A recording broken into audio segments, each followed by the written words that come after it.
Hey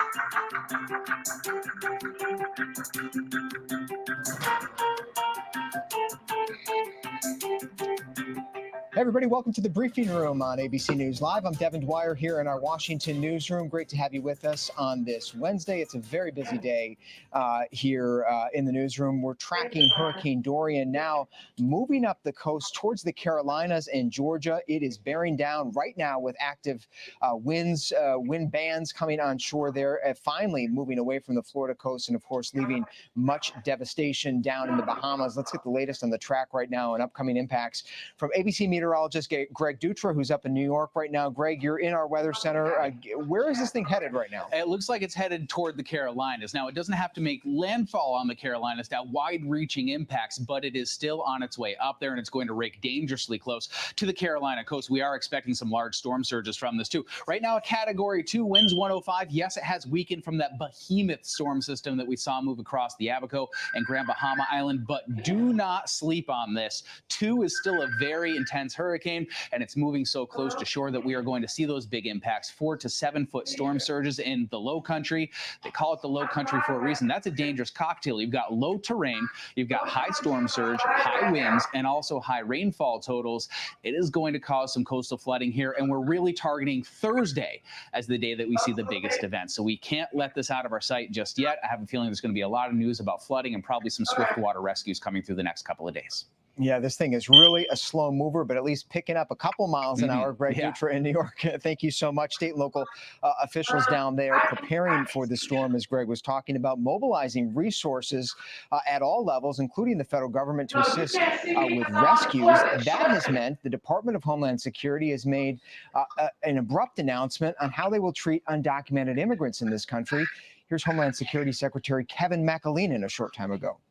There will be no routine immigration enforcement during this storm or in the immediate aftermath of this storm. People do not have to worry about immigration enforcement. They need to go get the help they need and seek safety from this very dangerous storm. Many of those CBP and DHS resources being deployed to the Bahamas at this hour, rescuing dozens of people in the last 24 hours there. President Trump in the Oval Office just minutes ago addressed U.S. recovery efforts in the Bahamas. Here's what he had to say. A big section of the Bahamas was hit like few people have seen before, but we're helping in a humanitarian way. We've been asked to help by the government of the Bahamas, and we have numerous helicopters, and we're sending some people to give them a hand, and they need a big hand. And what's going on over there is incredible. Few people have seen anything like that. Although I must tell you, over the years, there have been some hurricanes that were bigger and stronger and more powerful that hit us very hard also. ABC News has witnessed the devastation in the Bahamas firsthand. Our team of Marcus Moore, Chris Donato, Scott Schulman evacuated from the island overnight, Abaco Island, I should say, which was hit the hardest in the storm. They were able to get some video out, which we are now seeing for the first time, of what it was like on that island as the eye of a Category 5 hurricane struck. Here's a little bit of their reporting just coming up. One of the things we're waiting for right now is for the eye of the storm to approach the center of the storm, which ironically, and many meteorologists and people who enjoy weather find it fascinating. When you get those wind gusts, you can feel the pressure change, and your ears kind of that's happened several times. All right, so we have moved into another safe room. We're in it looks like a utility closet that we moved to. This is producer. We've got a concrete ceiling, and the walls are thick, so we think we're in a good spot. We wanted to get out of the place that we were in because we feared that since the winds are coming from a different direction, this time it might take the roof off. And you can hear that wind. It is absolutely. Oh, that's not the one that you got from the out the basement?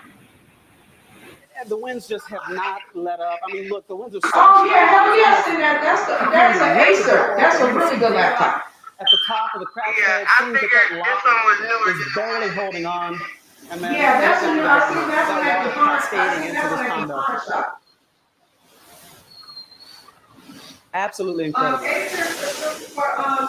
And you can see that wind trying to push the door open. And we've also heard bits and pieces of debris hitting the door as well, but No, I already know that the lock name. I holding already it know shut, the but the name. water still Anyway, escaping through the bottom. You can see there. We tried our best when this first started to try to keep the So then water I from have getting in. the I mean, other laptop. I have to use the look other at that. laptop. It's pounding throughout Protection. the condo here. So this was the first floor of her condo. See, It was so nice. wow. No, the password is dragon. That bathroom's destroyed. The laundry Okay. room. Look at the bathroom. See, like, the laundry room. All right, I'm gonna dump it anyway. That window blown out. I'm gonna set it back to default. I'm gonna erase that bitch.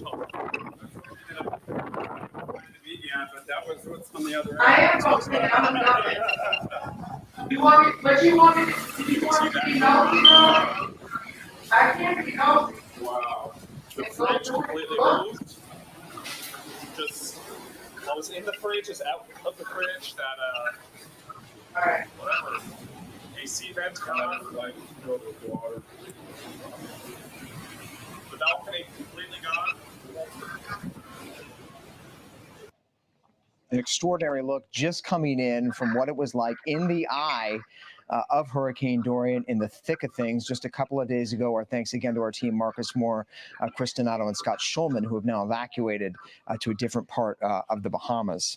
Next to the race for 2020 and the climate change primary, all but 3 of the Democratic candidates have released comprehensive climate change plans ahead of tonight's debate on a cable channel on the issue of climate change. Most are sweeping, ambitious, expensive, many drawing from plans within the Green New Deal. All of them aim to curb toxic emissions, improve our water and air quality in this country. But we wanted to know, how the plans differ? How should you know if climate is important to you, which candidate to support when it comes to issues of climate? To help us dig deeper, I'm joined now by Craig Oster with the League of Conservation Voters. He's here in our DC bureau, along with our Deputy Political Director, Mary Alice Parks. Guys, great to have you. We've got a lot to dig into right now. Mary Alice, you have covered this perhaps most extensively here at ABC News. Let's start with where every 2020 candidate agrees. Well, look, big picture in the Democratic primary, the Democratic Party is trying to position itself as the Green Party. They want to have a very clear contrast with the Republicans. And more unites these Democratic candidates than probably divides them. Across the board, they say they would like to put the United States back into the Paris Climate Accord. They'd like to put back in place a lot of those environmental regulations and protections of federal lands that this Trump administration has rolled back. If anything, we've seen these Democrats try to one-up each other. It's been almost an arms race to see who can present the biggest, meanest, boldest plan to combat climate change. Just today, Senator Harris released a $10 trillion plan, definitely one of her most comprehensive proposals. It falls a little bit shy of a sweeping plan from Senator Bernie Sanders, which is estimated to cost $16 trillion. And again, there's just a lot of these pretty whopping proposals coming from Democrats. They seem they would be the ones to tackle this with the most gusto. So how do we put our minds around these things, Craig, and how are they different? Our producer, John Schlossberg, took a look at all the candidates' plans, big price tags. That's one way they're different. But there also seems to be a fault line along this issue of carbon pollution and what we should do about that. A number of the candidates, and you see them here, support some sort of a carbon tax or a pollution fee on emitters. What should we know about this? Why is there so much difference in the field on this issue? Sure. Well, first, thank you for letting me talk about climate change. It's such an important issue, and we know voters care so much about it. And I think that is part of why all of these candidates are putting out such comprehensive plans. In terms of the carbon fee, that is an important tool in our arsenal to combat climate change. We have to make polluters pay for their pollution. It's not the only tool. And, what's really, I think, important is, what is the cost of not doing something about climate change? And it's just so much higher than any kind of the cost that we could put on carbon. So I think you see carbon's the biggest contributor to climate change, right? I mean, and carbon being the substance that most commonly comes from coal-powered power plants. Right, and we've seen under the Trump administration, carbon's emissions start going back up. They roll back the Clean Power Plan that the Obama administration had put in place to put limits on coal-fired power plant carbon emissions. And so what we're looking for from the presidential candidates on the Democratic side now is what's the plan to kind of go beyond what we had with the Clean Power Plan and really tackle carbon emissions and with an eye towards driving down those emissions and transitioning to 100% clean energy. Exactly. Almost all of the plans call for pretty aggressive goals for the country to reach a carbon neutral state, 100% of the electricity generated from renewable clean sources. But the idea of a carbon tax is basically one tool the Democrats say they might have if they were in power to try to reach that goal. Are you surprised by the names that weren't on the list supporting a carbon tax? I didn't see Joe Biden on there, Amy Klobuchar, some of the moderates, Steve Bullock of Montana, Tim Ryan of Ohio, coal country, not on this list. So there's a divide. The tax is kind of punitive, whereas some of these other candidates are suggesting things like investments in batteries, investments in storage, investments in updating the power grid. That's more proactive, but less punitive towards companies that don't make those efforts on their own. All right, let's talk about the issue of nuclear power. That's a zero emission energy source in this country, but not without some complications, right, Craig? And there's a divide there as well. Look, you can't talk about nuclear power without talking about what do we do with the waste, and how do we store that, and the real risks involved with that. So any plan that includes more nuclear especially needs to figure out what is the solution for storing that waste and keeping communities safe. And we just saw on the screen, Mary Alice, there are a handful of candidates that want to actually expand the use of nuclear energy. Among them, some of the moderates we were just talking about, John Delaney, businessman, Andrew Yang, Joe Biden. Right. And if you follow sort of climate politics closely, like you guys do, this is a long-standing debate in the environmental community, whether or not nuclear energy should be included at all when groups talk about renewable power. A lot of folks say this is one of the cleanest forms of energy. Others say the waste is still a problem. Insurance is still a problem.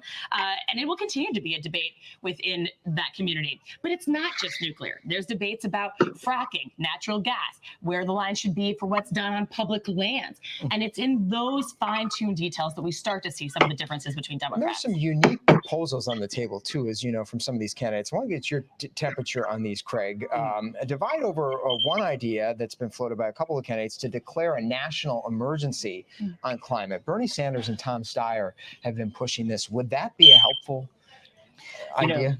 I think we have to go all out on climate change, and whether that is declaring an emergency or not, but we have to have the government firing on all cylinders, starting on day one of the next presidency. So bring every kind of tool in the arsenal of the federal government to do that is what's most important, and what we really need to see a plan from every candidate about that is serious about being the next president. We've seen from this administration that using that tool of declaring a national emergency can help could help an administration in theory move funds around as they see fit and bypass congressional allocations of funds. Maybe some more aggressive, controversial perhaps ideas on the table. Some of the candidates, three of them I believe, have advocated for actually relocating communities with government support away from the coast. So Julian Castro has promoted voluntary relocation. Bernie Sanders, Andrew Yang, entire community relocation. That's sort of a novel idea,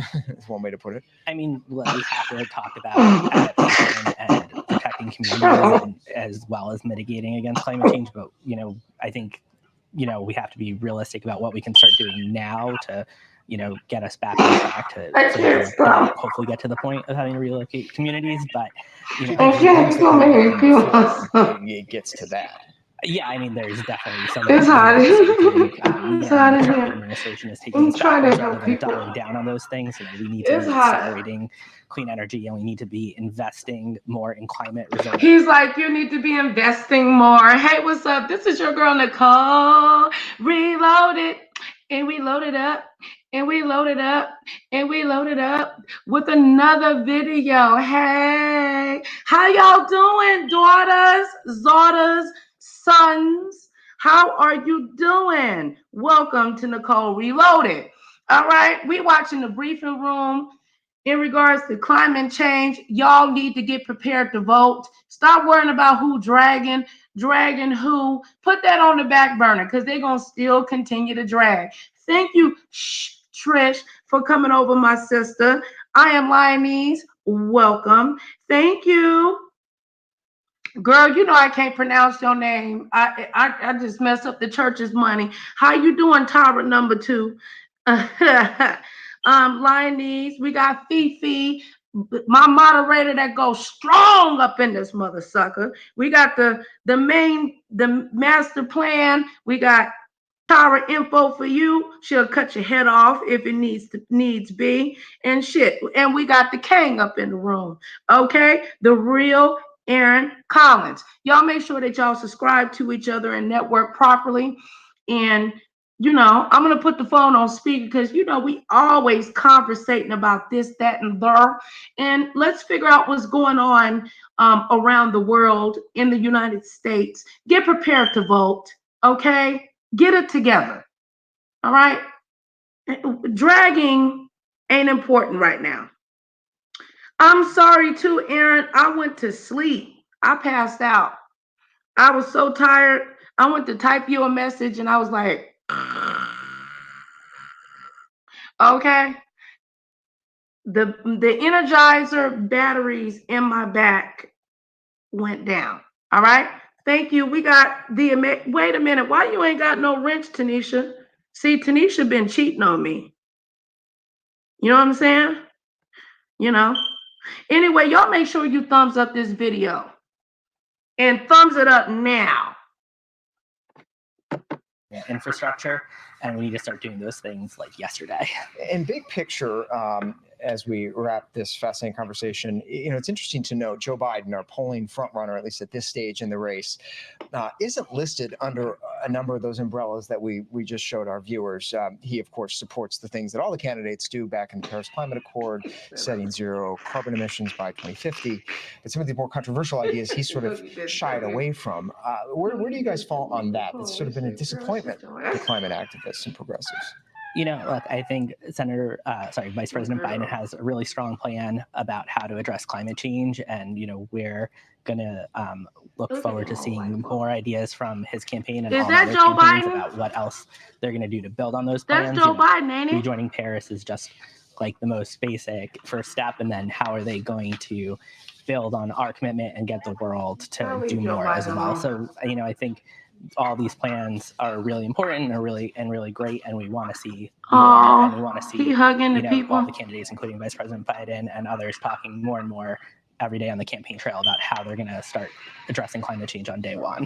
When we were talking before we started about this idea, I think you had the phrase, it was a good phrase, a passion index, that we've heard Democratic voters that are passionate on this issue try to get a sense of which candidates are really going to dive in on day one. If there's a lot to do on healthcare for Democrats or a lot to do on minimum wage for Democrats, but also climate, which are the candidates that are actually going to move on their plans, prioritize their plans? And that's where Joe Biden might have a harder time convincing some of the Democratic activists. And something that voters will likely feel out themselves as they watch these candidates on the debate stage tonight on a cable channel, certainly at the ABC News debate on September 12th. Craig, thank you so much for coming in and helping us digest that. Mary Alice is going to stick around for another perspective on all this. We're joined now by Mandy Gunasekura. She's a former EPA official in the Trump administration's environmental agency, also the founder of Energy 45, a nonprofit that's aimed at promoting the president's energy agenda from the outside. Mandy, thanks so much for coming in. It's great to be here. Thank you. So let's pick up where we just left off with Craig and talking about the Democratic field. How concerned are you? How concerned should Republicans be about this issue of climate change? Is it a crisis? I don't think it's something that Republicans should be concerned about in terms of what the voters see. President Trump has done a good job at growing the economy while continuing to improve the environment in terms of clean air, clean water, cleaning up lands, and reducing greenhouse gas emissions. So this is a winning issue from the Republicans' perspective. We know how to move the trajectory in terms of improving these outcomes without raising taxes, killing off entire industries, or making the price of electricity go up. So just to, so I'm understanding, so you see a need to improve outcomes that suggests there's a problem, or you see it as a problem, not a crisis, or do you agree with the president that it's a hoax? I think the president has spoken more recently that it differentiates his previous claims about it being a hoax, but his administration and under his leadership has been taking very aggressive actions in terms of improving the environment and reducing greenhouse gases. So yes, I agree. I think you state it rightly. It's a problem. It's something we should pay attention to. It is an important issue, but it's not something that should justify the extreme policies, the trillion-dollar takeovers that we're seeing from the Democrat candidates. This administration has gotten some criticism from big oil and gas development companies, even ExxonMobil in the last few weeks, as it's proposed rolling back some regulations. I was reading about the proposals to roll back some regulations dealing with methane emissions. And ExxonMobil basically put out a statement saying that they didn't think it was such a good idea to roll back those regulations. ExxonMobil wanted to continue an idea that natural gas could be done in a clean manner where methane was kept pretty low. How is this administration grappling with the fact that even oil and gas companies don't seem to support some of the deregulation? Well, it's some of the oil and gas companies, and they tend to be the bigger corporations that, frankly, their bottom line isn't impacted by additional regulatory costs. But they're one voice in terms of what the administration has to take into account when they're making these decisions. Other big voices and important voices are the small to mid-size methane extractors, producers, transporters that would be significantly harmed by the existing regulatory structure. And one more point on that, it's important to know that methane is the commodity that producers are trying to sell. So there is a business interest to control and ensure that there are minimized leaks, number one. And number two, this isn't done in a vacuum. There's other existing regulatory requirements in place that ensure that anyone, whether a small, medium, or large corporation, is undergoing these sorts of activities, they're doing it in an environmentally friendly way. So the quote-unquote rollback was getting rid of unnecessary regulatory requirements while maintaining the regulations that actually work and produce the results that matter. Finally, Mandy, you've been dubbed one of the architects of the Trump administration's decision to pull out of the Paris Climate Accords a year or so ago. If one of these Democrats becomes president of the United States and the United States rejoins the Paris Accords, how damaging would that be in your view? Is there really much to that, more than the symbolism of the targets that's set in that agreement? Well, I think it would be problematic because it would be rejoining a completely ineffective agreement. What you've seen in terms of the Paris climate signatories, those that are still in and those that are some of the leaders around that movement, their emissions have gone up while they've embraced these huge regulatory style policy proposals that we're seeing from the Democrat candidates. And so the real issue here is the regulatory actions that would then be imposed on the American economy in the name of complying with the Paris Climate Accord. And that's where the real harm would occur. And that's why the president made the decision to get out, because at the end of the day, he wanted to grow the economy, he wanted to protect the environment, but not at the behest of American jobs. Mandy Gunasekura with Energy 45, a former Trump administration EPA official. Thanks so much for coming in, Mandy. Thank you for having me. And our thanks to Deputy Political Director Mary Alice Parks. Much more from her in the note at abcnews.com. Thanks, Mary Alice. Next, over to the Pentagon now, and the president's controversial decision to shift $3.6 billion in military construction funding to build 175 miles of border wall after the Supreme Court declined to uphold an injunction temporarily blocking the use of that money. Pentagon officials say they are now planning to move forward, and 127 projects will be affected by this, but they haven't identified them yet. Louis Martinez joins us now. He's over at the Pentagon, eagerly awaiting those details, Louis, because a lot of members of Congress, and especially Democrats, of course, are preparing to sound off on money that could be taken away from their districts and their projects. No, you're exactly right, Devin. The Pentagon has been briefing congressional officials all day, going to individual members, telling them which projects in their districts are the ones that are going to be affected. What we know is that there's going to be $1.8 billion that's going to come from projects stateside. An additional $1.8 billion is going to come from projects overseas. So that's kind of going to lessen the impact stateside, if you will. But what we're hearing already, some of these members of Congress are already releasing statements after they've been briefed. We know that the Virginia delegation, we have Senator Kaine. He says that about $75 million in projects in the Norfolk area are going to be affected. They include a warehouse for hazmat materials in Norfolk, another similar facility in Portsmouth, Virginia, and then a cyber operations facility at Langley, Eustis. We also have statements from Senators Gillibrand and Schumer in New York. They are the ones who, obviously, Senate Minority Leader Schumer, he's been very vocal about how this program that the president is doing with the funding is actually making America less safe. In his opinion, apparently $160 million worth of projects at the U.S. Military Academy at West Point are going to be affected.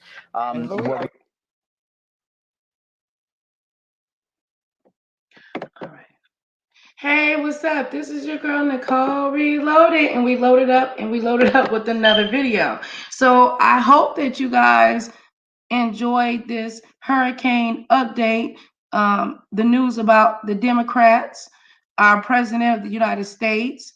I have Tara info for you on the line, and K Love.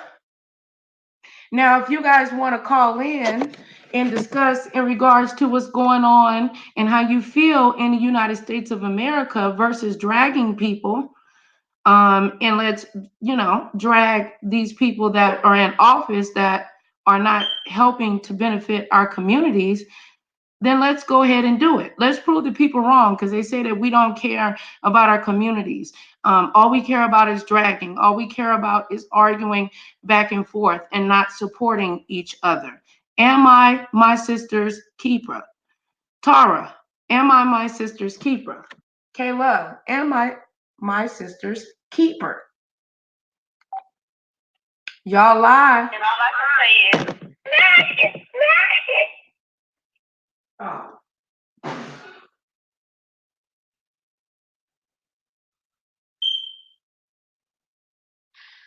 I need to change the battery in my smoke detector.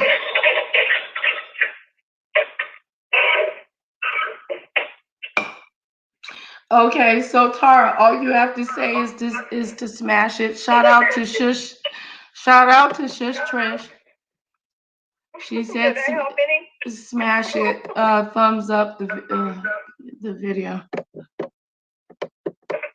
So what's going on? Give the people an update, Tara, about Hurricane Dorian. Well, you guys, Hurricane Dorian has attempted to be a number 5, but once again, it has went down to a category 2. It has passed on through Miami, Fort Lauderdale, in the Palm Beach area, and it's on to Georgia. For all you guys that's on the waiting list and waiting to get housing, food stamps, and all of those things, you can cancel it because there is no hurricane. Yay! Okay. What else y'all want to know? Ain't gonna be no last round the corner this hurricane, y'all. Shit. Ain't no food stamps, ain't coming early.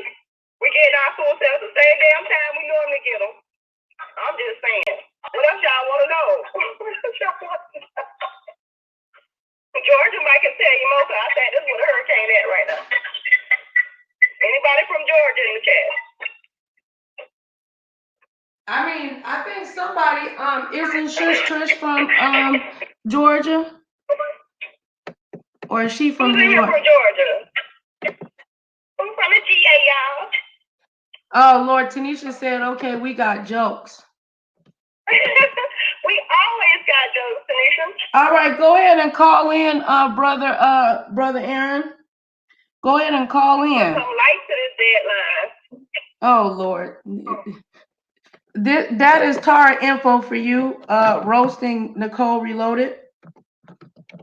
No, I'm not roasting you, Nicole. I'm roasting YouTube because YouTube be dead sometimes. And we the only thing bring life to it. Well, I don't. You always roast me anyway. Sometimes.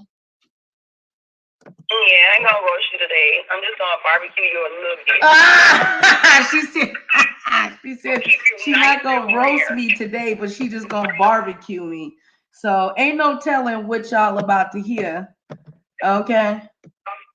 Mm-hmm. All right, Tanisha. Tanisha Barrett said smash it. Some damn well. Who want me to come see them? Cause I'm always driving some damn well.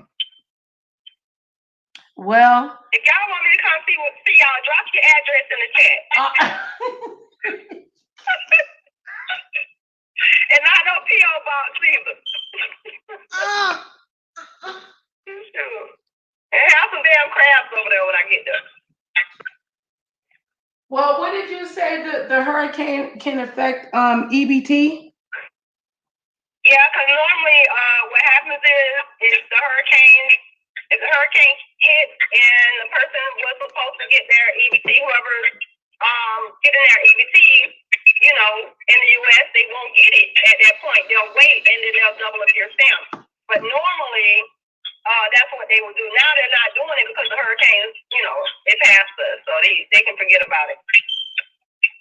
Oh, so they can get. You don't have to be in no long ass line waiting on no EBT. So they can get double full stamps? No ice, no water, no nothing down here. Okay, my screen sharing is showing Pam. Pamela. I'm sorry, viewers of you. I wasn't intentional. What's going on? Hold on. Oh, I turned off my chat. Hold on.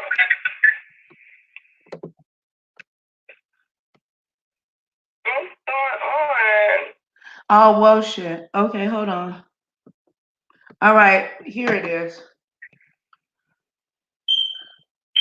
You guys are now watching the police speed through all the dead cities because the hurricane is up there. Girl, shut up. No. That's the only time people don't be out. Okay, the United Nations, this is the daily press briefing. Let's see what they're talking about. To be doing little or nothing to prevent these attacks and I mean, as bring well, credence to and all these are fueling speculations in the streets of Africa. The situation. Wait, they arguing, y'all. Oh, wait, here come the hurricane watch. I was about to say shush Trish in this chat too.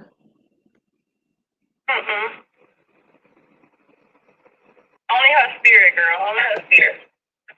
You better leave my sister alone. Shush Trish is. Smash it!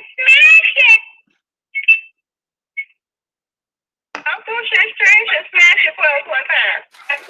She did come in and smash it. Leave her alone. Oh, that's sweet.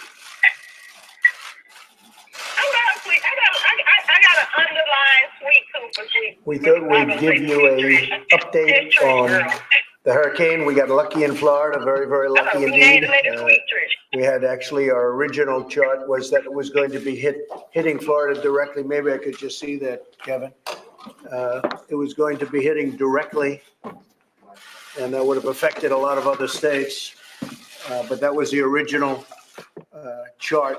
And you see it was going to hit not only Florida, but Georgia. It could have, was going toward the Gulf. That was what was originally projected. And it took a right turn. And ultimately, hopefully, we're going to be lucky. It depends on what happens with South Carolina and North Carolina. But it's heading up the coast, and Florida was grazed, mostly wind, and we're going to have a report on that.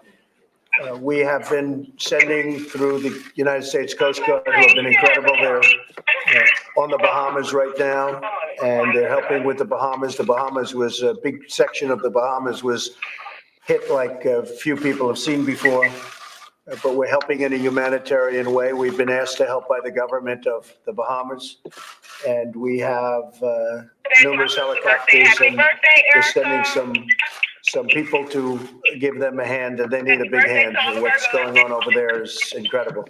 Few people have seen anything like that. Although I must tell you, over the years, there have been some hurricanes that were bigger and stronger and more powerful that hit us very hard also. But I just maybe like to start, Kevin, if you could just say a few words about where we are, and then I'll ask the Admiral to talk a little bit about what you're doing in the Bahamas, and then we'll get back to South Carolina, North Carolina, and what we expect. Okay? Thank you, Kevin. Yes, sir, Mr. President. We have Acting Administrator Pete Gaynor from FEMA on the line as well. He's been in Florida yesterday. He's in Georgia right now, headed up to South Carolina, touching base with the emergency managers in all of the states that are on the path of Dorian. Obviously, the hurricane remains a Category 2, a very powerful, very large storm. We are worried about significant impacts to South Carolina from Charleston to Wilmington, as well as the Outer Banks, and it's that triple threat of potentially hurricane force winds, certainly tropical storm force, as well as storm surge, 4 to 7 feet, and then a significant rain event up to 10 inches or more in parts of the Carolinas. So we've been very well prepared, coordinated fully with the states, a lot of pre-deployed assets ready to come in and fully respond after the storm. Hence, we're also repositioning some of the assets. And welcome to News Now here on Fox 10 Extra. We are getting a Hurricane Dorian update from the White House. And after this update, President Trump will be making remarks. We're going to watch it in full right here on News Now. To responding effectively. That's great. I think we want to also Y'all know Hurricane Trump. I mean, Hurricane Trump. That's what it should have been named. Hurricane Dorian. We missed it by quite a bit, actually. But we were ready just in case, and tremendous supplies, people, a lot of things going on in Puerto Rico, and they were very happy, and it worked out very well. The optimum, because they didn't get hit. Yeah, Libertarian is live now. It hit the Bahamas very hard. So again, we're working with the government of the Bahamas at their request, and we have a lot of people helping, and we have, most importantly, the United States Coast Guard, which has done so incredibly well in Texas and Florida and in Puerto Rico in the last hurricane, the last big one. Admiral, if you could say a few words about that. Mr. President, Thank you. Just to reinforce the Secretary, we're ready domestically here from Florida up through the Carolinas for Coast Guard, part of the DHS FEMA team, sir. So we're 100% ready to roll there. In the Bahamas, it's been challenging. We accessed the Bahamas, the Abacos, which is in the northeastern reach of the Bahamas on Monday. First flight crews of the rotary wing helicopters got in there. We've rescued probably 50 folks to date. We're just starting to get a site picture on Grand Bahama Island in Freeport, which is the center of gravity population-wise in the northern Bahamas. So today we'll start to have a much fuller picture. That's the region where Dorian sat for almost 36, 48 hours and just pounded the region. Right. So we suspect the impacts to be severe, sir. We're rendering, life-saving support here, humanitarian assistance. We're working with USAID and the Office of Foreign Disaster Assistance, who's the lead agency here on providing, urgent support. Our CBP Air Marine counterparts are there with helicopters, and we'll see where this evolves to in the next 24 hours and what that additional support from DoD may be warranted, sir. Will you be using some of the supplies from Florida and even from Puerto Rico, where to areas that will definitely get hit? If you look at North Carolina, South Carolina, Georgia. So Office of Foreign Disaster Assistance and AID has a warehouse in South Florida, so we're working on an air bridge of supplies into the Bahamas, a maritime. Shout out to StreamYard. What's challenging right now, sir, because we haven't got into Freeport, Grand Bahamas, and there's no open airports there. The airports are underwater. Those airports are not accessible from roads. So most of the stuff's coming rotary wing. AID has got to get sort of a network in place to start distributing supplies. So we're working diligently with our partners on that and trying to bring some relief to the Bahamas, sir. And I guess the other problem is we don't know how hard South Carolina, North Carolina, Georgia, to an extent, could be to a big extent. We don't know yet. We don't know where the hurricane's turning, I guess. Admiral, would you like to say something about that? Certainly, Mr. President. Secretary McEleenan discussed the major risks, the storm surge, the heavy rainfall, the tropical storm, the hurricane force winds. The other aspects of this storm that make it particularly troublesome are the duration of it. It's going to be yet another 2 days before it would clear the North Carolina coast on its current.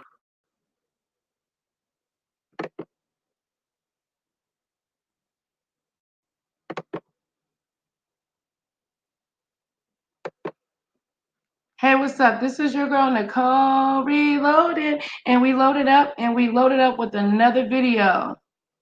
It seems like Donald Trump in the briefing room have paused. Okay. Now I would have brought up CNN, but you know, CNN be tripping. They back. They back. But even without landfall. But one time for Don Lemon because we love him. Oh, we love Don Lemon, but you know, Don Lemon, you know, he ain't gonna be for the girls. Heavy rain that's going to impact South Carolina, North Carolina is coming right on top of areas that were damaged in hurricanes Matthew in 2016 and hurricane. Tanisha, you know they mad, girl. Oh, Lord. Florence in 2018. Yes, they mad, baby. So They is hella well prepared for what they're calling response on top of recovery. They mad, girl. They mad. Y'all understand what happens when you get those This is the original path that we Why followed. the fuck Everybody thought that this was about a 95% probability. And it turned out to be not that path. It turned out to be a path going up the coast. And we'll see where that happens now. This hoping I can get some houses or something going on. And a couple more fools down early. Because baby, my food, my children need to eat. You know what I mean? Hey man, girl. Yeah, they can't get no Capri Sun for no kids either. Girl, we need, sis, I got a word for them, right? Yup, they done made plans and everything. Oh, I heard mess with y'all. What you said, sis? I said I got a word for them. What you got? Well, I don't know. The word ain't coming through. Y'all make sure that you like, share, subscribe, Hey, thumbs bring up. the word. Kay, where you at? Bring the word. I don't have no sound. Okay, baby. Kay about to come through with the word when she get back, y'all. Okay, is anybody calling in? They mad, man. They mad, y'all. They mad. They mad, y'all. They mad. They mad, y'all. They mad. Why they mad, y'all? Are we briefing the hurricane? They mad. Oh, child, let me stop. I'm about to bring somebody out of the bushes. Why you always lying? Hey. Stop fucking for real. That's all I'm saying. Why the fuck you that's our word of the word of the day, y'all. Turn it up, sis. Oh my God. Stop. Hey.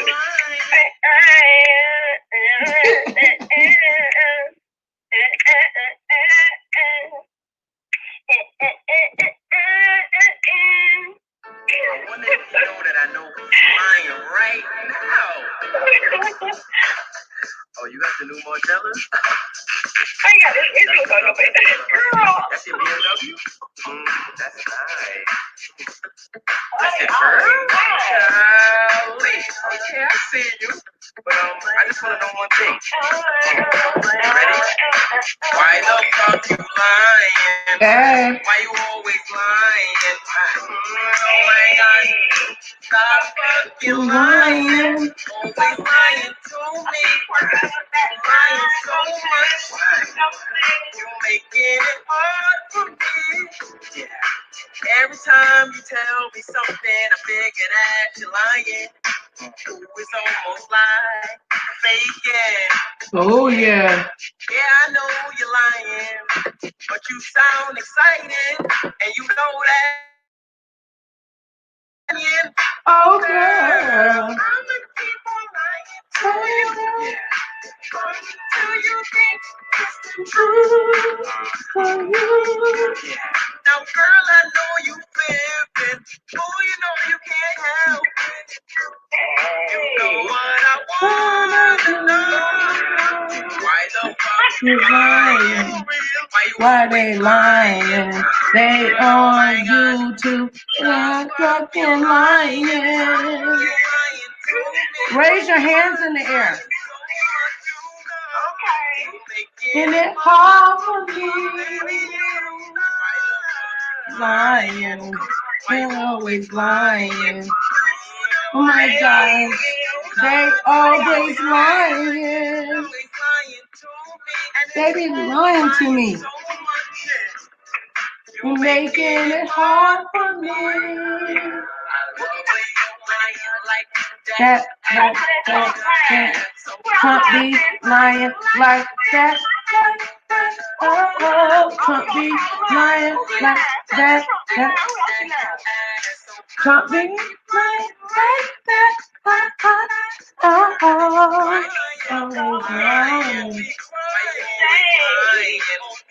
Oh my God, Trump's always lying.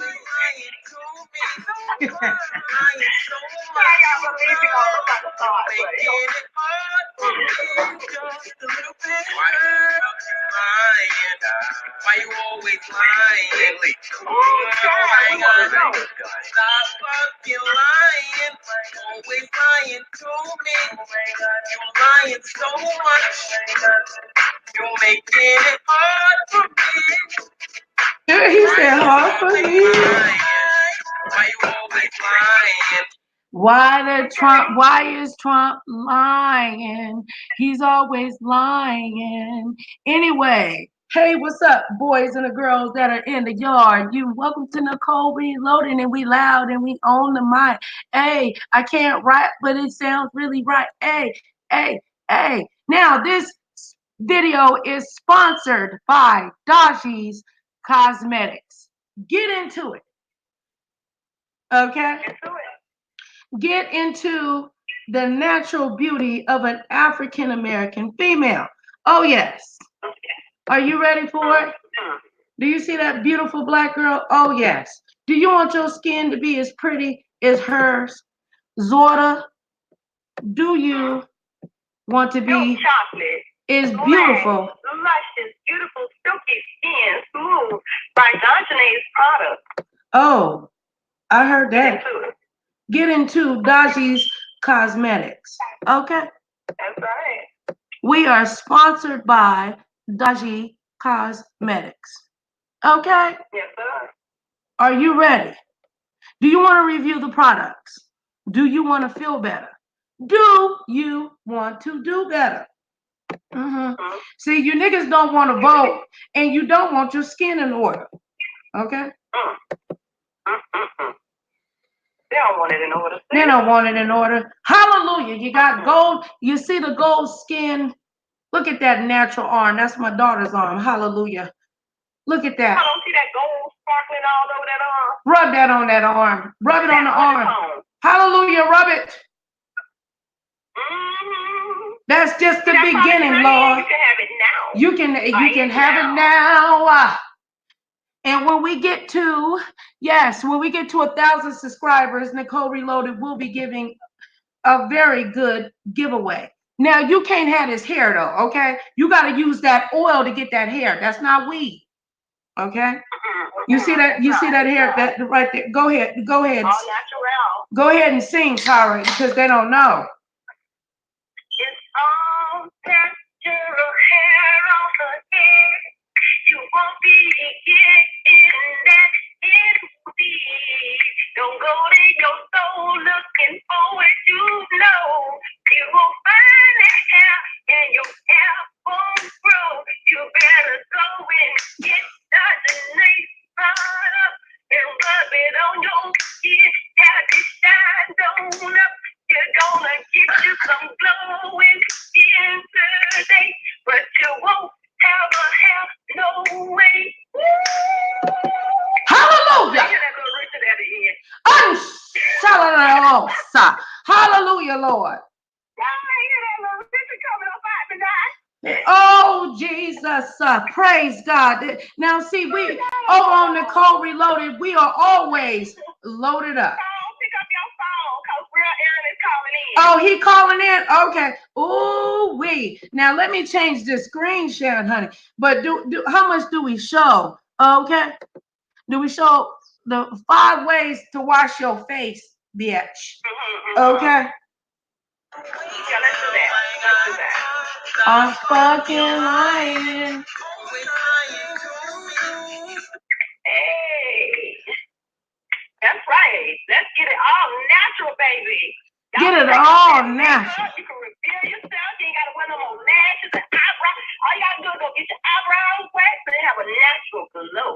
And it's going to show. Ooh, I want a natural glow, sis. You gonna help me get my natural glow? We're gonna order Dorian's products today. Ooh, yes, baby, yes. Hallelujah. Could we drop her information in there in the cash app? Okay. You know I ain't got my glasses on. Girl, don't do that. Okay, hold on, Aaron. Don't do that. You guys go and hit her up on her page, like her, share her, and let her know you guys love her, show her some love. And, you know, all jokes aside, she's a young lady coming in her. Turn me down in the background, bro. She's basically trying to get her feet wet in the industry. She needs support. So if you guys can go and support her, like her stuff, share her stuff, leave some comments to the bottom. She'll certainly love that. She'll enjoy it.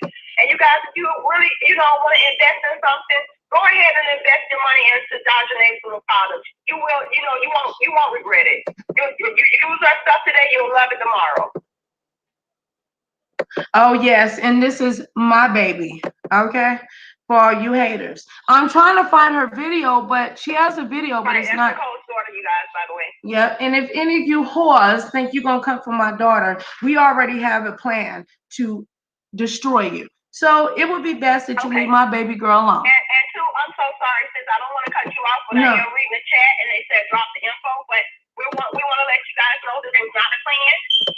Dorian, she does sponsor us, but at the end of the day, well, she sponsors Nicole. She don't sponsor me. I'm a part of Nicole, so that's why I said us.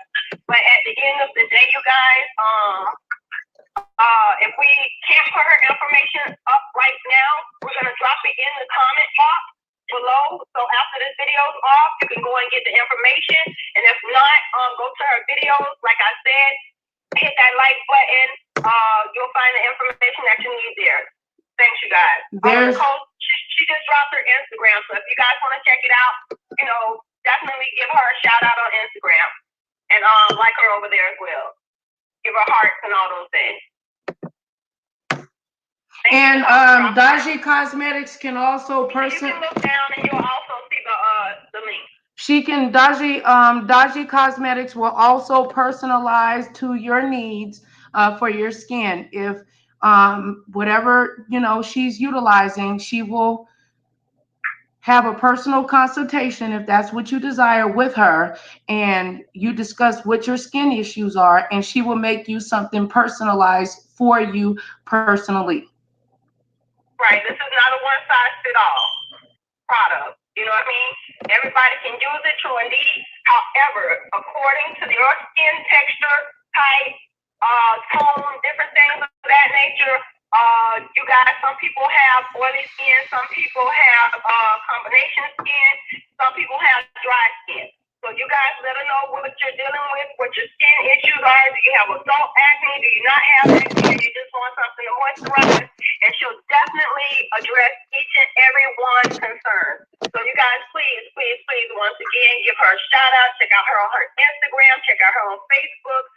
Any other access that we would be able to post, we would be posting it as Nicole do her lives and different things, and different things of that nature. So if you guys, like I said, if you guys are interested in investing in anyone or anybody in a new product, she can definitely use the help.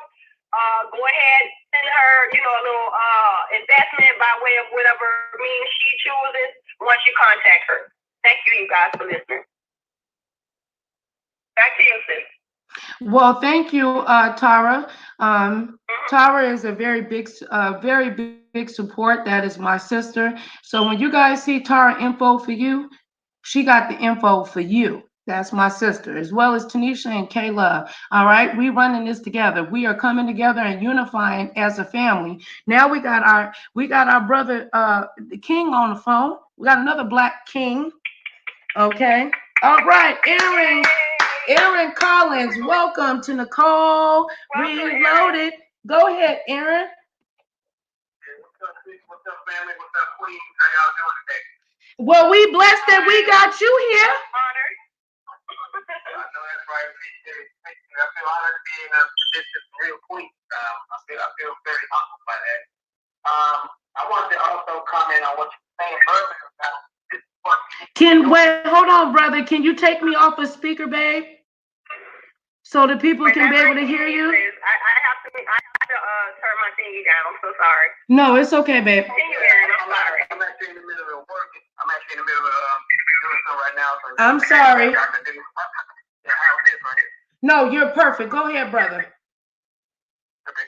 You know, what I was saying is, I agree with what you said earlier that instead of dragging each other and stuff like this is what we need to be doing. We need to be making people alert of what's going on in the world today. I mean, we got all sorts of real issues that's going on globally, and you got these folks online dragging each other over something really petty, minuscule stuff that don't even need to be even stuff that you should be embarrassed to be arguing about as a grown up. So right. This is some real stuff right here. I mean, people out here dying and all that. You know, you got hurricanes slamming into the places, folks are losing their homes, their lives.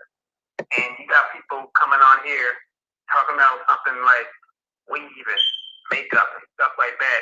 Who's faking? Who's real? And all that, you know?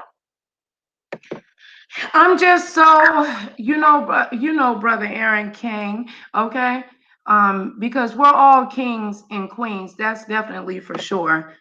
I want to try to do my best to have a platform that provides a place to where we can separate the roasting, the gagging, the dragging, and present a place that where we really talk about real life and real issues. It is time for us to prepare to get the knowledge and wisdom of understanding who our candidates, potential candidates are, and who we're going to vote for.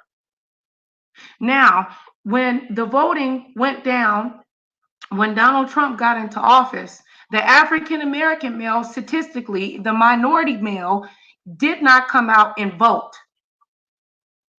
The African-American woman showed up, but the black man didn't. We need our brothers to show up and show out. If you don't think that your vote makes a difference, I get it. But if all the people that say that their votes doesn't make a difference, that they actually all come together and vote, because we got Obama in office. Let's come together like you did for this fucking chicken sandwich and bring your punk ass out to vote. I'm sorry for cursing, but that shit pisses me off. You got lines all around, everywhere, okay? People beating each other up, all up in the driveway, smacking bitches over blackened ranches, but you don't know how to vote. Tara, you got me on in the background, sis. They know how to vote because at the end of the day, they always have some kind of challenge or panel or some kind of dumbass jump. You understand me? We can come together on something. It's just we ain't coming together on the right thing. But my thing is, but you know what, Aaron? Do you think that people want to come together? Sis, you can hear me playing in the background, sis. Okay, I'm so sorry. No, you can. I was talking to Tara. It's okay, brother. What were you saying, Nicole? No, what I'm saying is, don't you think that we know better? I mean, don't you think we really know better? But apparently that we don't, because people can line up in lines for freaking chicken sandwiches and argue over Popeye's ranch and their different styles of ranches, then they getting themselves out to vote. Yeah, exactly. People make time for what they want to make time for. Now, okay, I'm just going to put it out there. I like chicken. And, you know, Popeyes makes some good chicken. But I'm not going to be standing in line beating folks up and jumping over counters because they ran out of it. It's not that important to me. I'll wait. I'll come back another day. It's okay.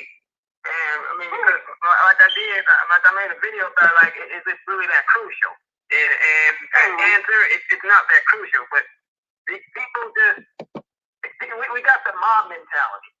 You got people get out here, and you never heard that expression, that safety in numbers. That's exactly what it is. But I guarantee, like you said, one of them by themselves, they won't get their ass out there to make a difference alone. See, because real soldiers, real gangsters, as they want to say, real gangsters stand on their own. Cowards run back. And that's pretty much what it all boils down to when you get these campaigns of folks coming online to drag somebody. Half the time, a lot of these folks don't even show their face. They hide behind avatars and use fake ass names. I guarantee you, right. You catch them one-on-one, they're going to be as quiet as a church house mouse. Amen. You speaking? This comment. You guys go ahead. I'm reading this comment. You speaking 100% facts, but you know the thing is that's disheartening to me. I'm trying my best, and I thank you, you know, Brother Aaron, for you being here and supporting me. You know, because we're gonna ride this stuff out until it's time to vote, and we're gonna continue. You know, now I bet you if my title said, you know,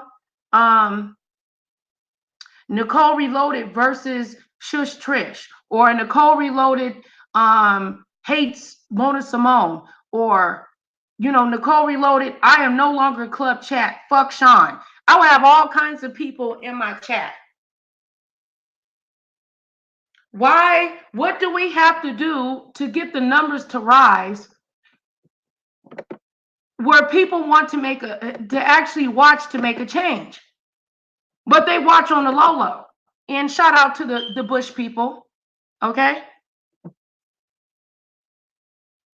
But you know what? One person at a time. I don't want to seem like I'm being, you know, not have no love or care for people that do come and have love for us. But I feel like our voices are being suppressed. I do. Your frustration too. And you know, the media machine is very manipulative. They'll allow us to voice our, like you said, they'll allow us to voice ourselves when we're talking about stupidity, about chicken, about who shot who dragged who. But when it comes to talking to our people about some real substance, yeah, they quickly pull the plug on the mic, or they shut that down. Oh no, we can't let the Negroes hear about this. It's basically like it goes back to the '60s. During when the Black Panthers was still doing their thing, J. Edgar Hoover put out some propaganda called COINTELPRO. And basically, what he did, what COINTELPRO was to neutralize and suppress what he thought were political dissidents, those that were a so-called threat to the internal security of the nation. That's why when the Panthers were putting out the programs like the free breakfast programs and clothing drives and stuff like that, they had to quickly put a damper on that, because what it was doing, it was really embarrassing what the nation should have been doing. It was basically going out there before the world, showing the world, wait a minute, this is our United States black people. So basically, this is the equivalent of what they're doing right now. When we show people, when we're showing our people something real that they need to take heed to, they want to quickly shut that down. But when we're talking about stuff like party time at the club, or twerking, or someone shaking their ass, so they quickly hurry up and let us hear that. They let us hear all about that. It's basically a form of programming. Go ahead, brother. Elaborate on that. You're 100% correct. For the little girls and boys that are in the back, come up to the front. Go ahead and let them know, brother. And if y'all think it's actually 0 people in the chat, that's not real. That's not even feasibly possible when you got 5 people right here that I know that are connected. This is the stuff that I'm talking about. Saying there's 0 people in the chat. Tara, I done already said something. Tanisha say something, like, seriously, garbage. But go ahead, brother. Yeah, you pretty much hit the nail on the head. Like, come to the front. Let your face be seen. Let your voice be heard. You want to sit there and be in the back and throwing rocks and hiding your hands. But when you get called out, when you get really put on the spot, be quiet. I mean, where was all this energy you had before when you was trying to drag somebody? And believe me, Nicole, I know what it's like, because I've been the target of some dragging on this platform. It don't feel good. Really? I didn't know that, brother. When did you wait? Hold on. Okay. Let everybody know how to follow you and support you, by the way. I think I have I put a few comments in the chat. The real Aaron Collins, we click on the avatar, show your love, show your support. I appreciate it. I really do appreciate it. I just recently started a Patreon too. So yeah, because I believe we need to finance each other as well. Yes, so, we yeah, do need to finance it. Yes. And also too, let me just give my brother a shout out too. My brother also went down there to provide you guys for the Nipsey Hussle funeral. He was there live in action. Oh wow! Yeah, I was on Crenshaw Boulevard. I didn't actually go to the actual funeral. Not the actual funeral, but you were down there with the people. I'm sorry. Yeah, exactly. I mean, I went down there. I wanted to just soak up the energy and just to show people. And get this, y'all. I know it's a lot of bandwagon jumpers. They jumped on the whole Nipsey train. Yeah, I get that. But even before Nipsey passed, I was starting to get hip to the things he was doing in the community. I'm like, okay, this brother's not just one of those types of rappers. He's actually doing something. And unfortunately, what happened to him happened. So when I went down there and saw that, man, this brother, he really has some love worldwide. I mean, I put it this way, the stuff the things that they were doing for Nipsey, that was like some Michael Jackson level of right. Because he was very influential. Yeah, you're right. Yeah, because I never heard of a rapper getting those kind of accolades before. I mean, I'm not saying there hasn't been, but I've never seen it. No, there is no. You're 100% correct. There was no African American male. You know what I'm saying? That is a rapper, and especially from the West Coast. You know what I'm saying? To receive the respect. That's how you know that Nipsey Hussle was. You're right. Since we verbally gave it to Tupac, however, we physically didn't give it to him. Right. This is the only one who physically, yes, as well as verbally and mentally, got that type of support. You're right. And yes. Absolutely right. Yes, thank you. Thank you for that, sis, and thank you, my brother Aaron. But what I was gonna also. And not to mention, I wanted to say this, his funeral was at the Staples Center, so that right there. And that's where Michael Jackson's funeral was too. It was held on, and it felt good to know that my brother Aaron was down there because I was in his live. I mean, I laid down and went to sleep, but I was there with him, and because I was concerned about him, but he was safe. He was okay, and he kept coming back on. He didn't care how many people was in the chat because he did that for the love of the people. You know what I'm saying? That's why I said that, we need to come together and we need to unify. Unification and not separation. Okay? Well, Aaron, I hadn't heard of you before now and stuff. I saw you around, but I didn't, I'm not the type of person that goes and scoops in people's background. So I never knew you had a channel. However, I just went and basically touch the bell over there for you, because we can't say certain things. But yeah, so I went and I touched the bell for you today, so you'll see me in your chat, snooping around every now and again. And Aaron he's very supportive. But Aaron, you said something that has me over here very puzzled. You said that you dealt with an attack before. Yeah, last year, I was accused of something I didn't do by some other content creators who I was cool with at the time, but the word got out that I did something and it spread, and before no one even asked me what happened or anything like that. People just jumped on the bandwagon. But I was able to weather that storm. I'm still here. Well, you know what? Well, praise God. I guess, because when me and Aaron encountered each other, I believe that I found you through my sis, K Love. And, when I reached out to you, you were so loving and so compassionate And ever since, you've always been there. If I went live, if you were available, you always, and I want you to know I really appreciate that. I love you, brother. I appreciate you too. I appreciate you too, Nicole, because I mean, I think your spirit. I'm like, yeah, I realize you probably do have a rough exterior, but I understand because like when you've been through something, that's how you sound. But you know what? I like talking to the people of your ilk because they real.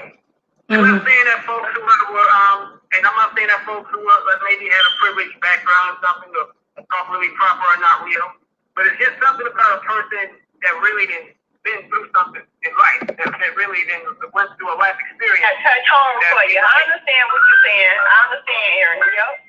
I'm like that too with people. There's certain things about them that just touch the spirit. Well, I would definitely like to say that I'm honored, for you to even say that, brother. You know what I'm saying? And then when I found out, I said, oh, you telling me my brother right across the border? I said, it's on now. Because I think a lot of people, they're not really prepared for us people that want to really stand in our community and really make a difference versus a click and a view and actually make moves. Yeah, it might not be a whole bunch of people on my chat, but we have helped restored families through CPS. We've helped people fight court cases. On different levels. We are actually doing things. Just because I don't come in and drag people or turn it into a shit show or whatever. I always tell you, I say, don't worry about who's in the chat. You understand me? You just keep doing your thing. Because at the end of the day, they may not be watching now, but they'll definitely be watching later. Most of these people, that we call bush people, they drop down eventually. So we'll have a couple of them bush people come over here before we have content creators. And that's the shameful part about it. You can get the bush people to come to your platform before you can get the content creators to come to your platform. But yet they always holler and support each other. But as soon as you go to talking about trash, everybody runs over you. Whether it's a content creator or a bush person. But like I said, sis, and like Aaron said, you're a positive part of this community and don't change for nobody, man. You know what I'm saying? That's why people like us, we love you and we support you. That's some real stuff. We have these bush people coming over here supporting more than we have content creators. Not trying to call nobody out, but that's why I'm not saying no names tonight because it goes out to everyone. But yet and still, you'll find us creeping around and saying hey to everybody in their chat. Why can't we get the same? Right. That's all. Go ahead, Aaron. I'm so sorry. That's all I want to say. Or Nicole, whichever one. I know, Darryl, you on point right there. And maybe it has something to do with our generation, too. I mean, I come from a different generation than a lot of these people out today. I mean, I grew up in a time when we lived in the groups like Public Enemy and X-Clan. Right. And I mean, I was just a toddler, probably running around in diapers, listening to Earth, Wind and Fire and the Isley Brothers or something.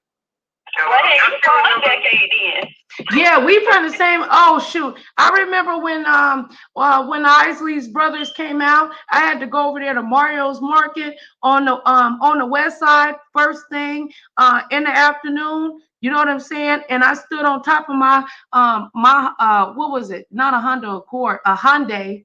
Okay.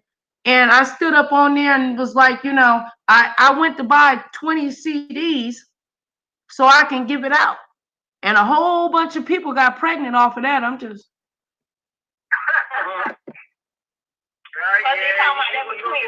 Yeah, you know what album I'm talking about. Between the Sheets. It's a guarantee you're gonna get pregnant listening to Ron Isley.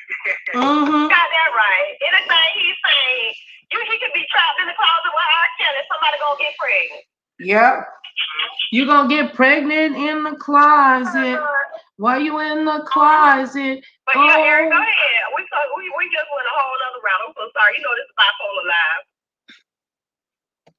But go ahead, Aaron. And I'm also, you can also say I'm a child of the movement. I mean, I got parents that came out of the Black Power era, so I kind of grew up in that, you know, and stuff like that. So, right. And then in my formative years, you know, I did that little teenage boy stuff too. I got a little rebellious as well. I didn't do nothing really major, but I ran with dudes who did this, that, and the other. And you know, I don't say this. I don't have a completely clean ass and stuff like that, but I really do make an effort. I have my moments at times, but I really do try to make an effort to have compassion for folks. Like a few. If you look through my videos, I did a video on a guy named, and I don't necessarily have to even know person. I did a video on a guy named Edgar. I don't know who he was. He was a content creator out of New York, recently committed suicide. And this guy had a really massive following. Yeah, he had a really massive following, but he dealt with depression and stuff like that. So you just never know what people is just going through. And I said something about that, and people are just like, folks just don't care. They look at you like, well, what can you do for me? You know, look at you, man. You look like you got all this going on for you. That's how the outside appearance and their shell looks. The inside, they tore up. And there's nothing wrong with having nice things. Don't get me wrong. There's nothing wrong with that. I mean, I would like to get to that point too, but at the same time, I also understand and have a knowledge of what human nature is like and how people have hearts and stuff like that. And sometimes people hurt. But Aaron, you know what? I don't mean to cut you off, but I just want to throw this in here. In the time that I have been here on Earth, what I have noticed, a lot of people with nice things, they're not so nice inside. So in my opinion, if I have to be a person that has lesser or considered to have lesser than others, and I can keep my charisma, I can keep my spunk, I can keep my attitude, I can keep my peace about me, I can keep my worthiness about me, I can keep my loyalty to others about me. If I can keep all these great attributes that I have, the heck with everything else. You see what I'm saying? We can't trade out one thing for the other. Me saying that is to say this. At the end of the day, yeah, people may look at us and say, hey, you know what? I'm going to define this person's past to be their present. You can't define my past to be my present. Because at the end of the day, we're all born, and we never know ourselves. You see what I'm saying? So we can't let that thing bother us. We have to push on. And me listening to you, Aaron, I can hear that you done came through a lot. And I commend you on that. You know what I mean? I commend you for that. It's a process, man. God be the glory. I mean, if it wasn't for him, I mean, I wouldn't be anywhere. I mean, that's one thing I definitely make sure I try to humble myself and understand. It's not me by myself, no, it's God through me. And sometimes I wonder to myself, man, God, how is it that you still keep me around? Because I know I done messed up several times. I probably messed up at least 5 times before I even got on this phone call. Right. That's how I feel. I'm constantly screwing up. Just so y'all know, I got flaws. I'm a man of God, but I do have some flaws. I'm not perfect. I don't know it all. I know a lot, but I don't know it all. I'm just Aaron, and I mean, I try to have a heart for people. Sometimes folks get on my nerves, but right. I do try to have a heart. Well, Aaron, let me ask you a question, brother. You know, and I wanted to apologize to you. I was really emotional when we went live last night with DJ Ash, you know, and I want to say, you know, I hope that I didn't offend Shush Trish or Tracy, you know, or, you know, the campaigns, the petitions, you know, so on and so forth. That wasn't my intentions. I really do want to see change. I do want to see unification and not separation, that's for sure. I was just going to ask you early this morning. It felt like it was last night, but it was early this Tuesday morning. And well, no, Wednesday now, right? Early Wednesday morning, my bad. Early Wednesday, early chat, early. Okay. What did you think about the discussion that was presented and about, you know, dragging kids to petition or whatever, if you feel okay to touch on that? It needs to be talked about. And also for the record, I don't really feel that you did anything wrong last night. I understand your emotions, so no need for any apology. But yeah, to answer your question, it needs to be talked about because dragging children should never happen. That's just low. That's lower than low. Why would you drag someone who can't defend himself? A child, really? I mean, are you that much of a coward? You have to drag a child. So yeah, that needs to really be talked about. I mean, that needs to get in people's psyche. That needs to get in their spirit, their heart, because it should never happen. Well, right. Let me see. What was I had something. But see, the thing is, everybody saying now they need to be giving somebody the news that they can use. We don't need that type of news out here in the YouTube street. What we need is we need to be motivated. You understand? What we need to be doing, and I ain't trying to take no quote from Jay Wilson, but we do need to educate each other. We do need to share knowledge. I mean, at one point, I'm pretty sure everybody started coming to YouTube for just that. To do a tutorial on hair, or to do a tutorial on how to fix a freaking tire or something, you know what I mean? Something small. Anything, put on makeup, whatever, cook something. But we wandered into this lane that we cannot get out of. A lane of criticism, a lane of backlash, a lane of doxing, a lane of, you know, all kind of irrational attributes that people are putting out because they got a platform. And what it's doing, Brother Aaron, it's helping us lose ourselves as human beings. And I'm going to speak up and be honest with you, and I know this ain't what, you know, people want to hear. But us as African-American women, it don't make us look good. No, it doesn't. It don't. It makes us look like we're a bunch of bigots running around talking about each other and can't even be in one place at the same time. And that's just me standing in the shoes, the high heels of an African-American woman. I can't speak from the tennis shoes of an African-American man. But that's what I'm looking at. And I wish that we get more polished. You know what's a good thing I'm talking about this with African-American women because, and I know BET has been co-opted, but there's an event called, a show coming on called, I think, Black Girls Rock. That might be something to watch. To see what I'll check it out. I haven't heard of it before. Yeah. It won't be their first show, Aaron. It's not their first show. I think they do it once a year, where Jada Pinkett and all of them come together. Yeah, I have heard of it. And I'm like, well, okay, let's just hope it brings some actual solutions. I mean, I'm sure it's... I think that's where the sister circle started out from. They spawned out from that Black Girls Rock as well as the round table. I think the red, what is it, the red table sis or the round table? With Jada I believe it was the round table, then the red table. Yeah. Okay, but I believe they spawned out from that show you were talking about, Aaron. But go ahead, baby. Oh, the round table started out from Black Girls. Oh, okay. Because you had black girls. Like maybe 2 or 3 years now. You had black girls, you know, black girls that rock that came on BET. And nothing, and let me just make this very clear, and I don't see why people don't see this. There's nothing new that is underneath the sun. We are all regurgitating things that already has been done. We're just putting spins on them and making it a very positive or a negative focal point that is triggering the part of the brain that gives happiness and desire.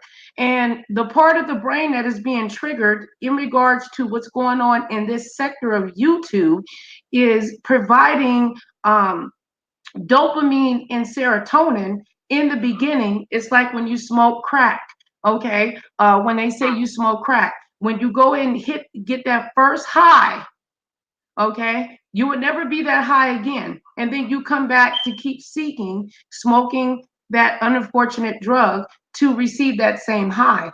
And there's a lot of depression that is going on YouTube. A lot of people that, you know, have had relationships, intimate, physical, and financial, all ripped together, that are dealing with individuals that they didn't have children with, bonded with. Now they're separated.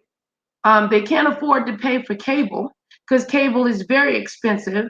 So they realize I can come on YouTube, become a part of a couple Patreons, make me a whole bunch of, you know, Google accounts and make different names, and I can come on and tell the content creator or the subscriber, fuck you, because I can't tell the man that did rape me all these years and then treated me like malarkey and then smack my mama in the face, or the mother that didn't treat me like I'm her son because I'm gay or whatever it might be. They're bringing that here on YouTube, and the subscribers and the content creators that are getting financially, unfortunately, blessed because of this type of behavior, it's a ball of confusion. And I'm going to keep saying this. Only you can do what, Tara?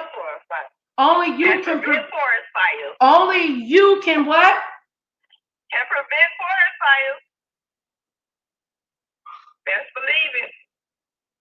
Don't none of y'all mother suckers get upset when a person tell you to put a battery inside your smoke detector. But then when your house burned the fuck up, then you're gonna want to cry.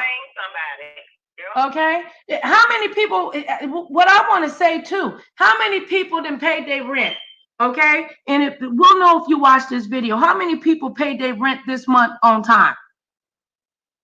And if you did pay your rent, how many of y'all made sure that your insurance policy for your rental property or your, you know what I'm saying, your mortgage, was your insurance paid for this month?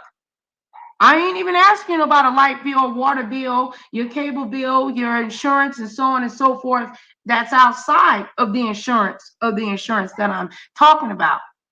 We need to come together and unify. Y'all want a whole bunch of drama and unnecessary bullshit to have a whole bunch of people in the chat. But then you secretly watch it. And then you come over here and watch, and then you take it and bring it on bigger platforms. You screenshot it and make it seem like it's yours. It's not yours. This is what I said before, that when a person makes videos about a person, really what it's doing is just making you more popular. They're really your biggest fan. They all described as a hater, but actually a hater is really just a fan, just a really extreme fan. So, I mean, when a person makes 4 or 5 videos about you, what they really don't know, they think they're dogging you, but they're actually making you more popular. So, make as many videos as you want. And again, too, you know, not to keep piggybacking off of Jay Wilson, but Jay Wilson says a lot of things that's hypocritical. Yes, he does. And I'm going to put that right on out there. I'm going to put that right there for y'all. And he go for the people in the back. However, he has a standpoint that you cannot waver from. Listen, when this man says something like, we all are employees. We all are working together here. You have to take heed to things like that and get on board. And if you see YouTube as a job, you're going to stop messing up your check. And that goes for everybody. If everybody took this thing more serious and see that you're eating off it, and if you're monetized, you're getting some kind of money each month, right along with the rest of them and the best of them. But at the end of the day, if you're willing to sacrifice your channel with the BS, always the back and forth, the hitter, the holler, the beater, the vote. I mean, come on now. We all step to a different beat of a drum, true. But we don't always want to get sucked in when we come down that. You know what I mean? If I come your way, I don't want to be sucked in by that tornado bull that you got going on. And I'm thinking, and I ain't trying to bring it up, but I'm thinking this is what's happening to King John. And he's trying to prevent this. You see? He's trying to put it out there and say to everyone, listen, I have nothing to do with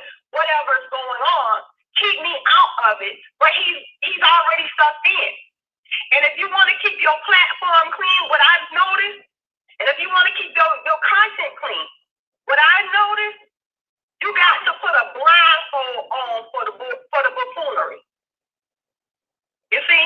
And that's what people aren't doing, Aaron. People's not putting that blindfold on to the buffoonery. Everybody wants to, it's like when we kids in school, and we hear that bell ring, and we see somebody get let out for recess. We be sitting there in the winter, can't even get our homework done, not our homework, but our schoolwork done, because we concentrating on going outside and what somebody else doing. We need to stay in our lanes. And if people realize your lane is to be a content creator and make money off this thing, and this is your job, and you are an employee, you'll handle your business differently.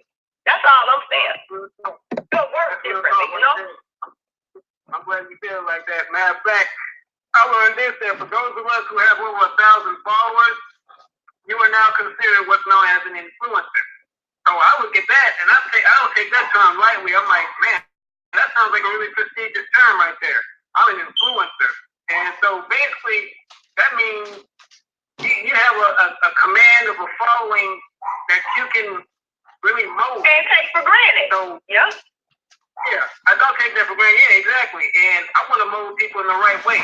I don't want to be one of these people up here, like I was saying to Nicole last night, that's calling folks hair-headed hooligans and.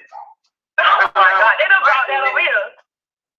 Yeah, they're talking about black women are responsible for police brutality. I'm not one of those types of YouTubers. Right. Right. No, go ahead. No, go ahead, Brother Aaron, because look, you're 100% right in that regard. It don't make sense to be that way. It don't. I mean, I can come on here and me, you, and Tara, and we can come together and make a skit, and Aaron can go in his video and say, yeah, I know Nicole Reloaded. She sent me some pictures. Her boobs was hanging out, and she got dirty clothes upstairs, and take it and turn it into a whole video, and I could be behind the scenes saying, brother, all right, how do I put the drawers? Do I make them look real dirty? Because I think people are that desperate to where they will plant stuff.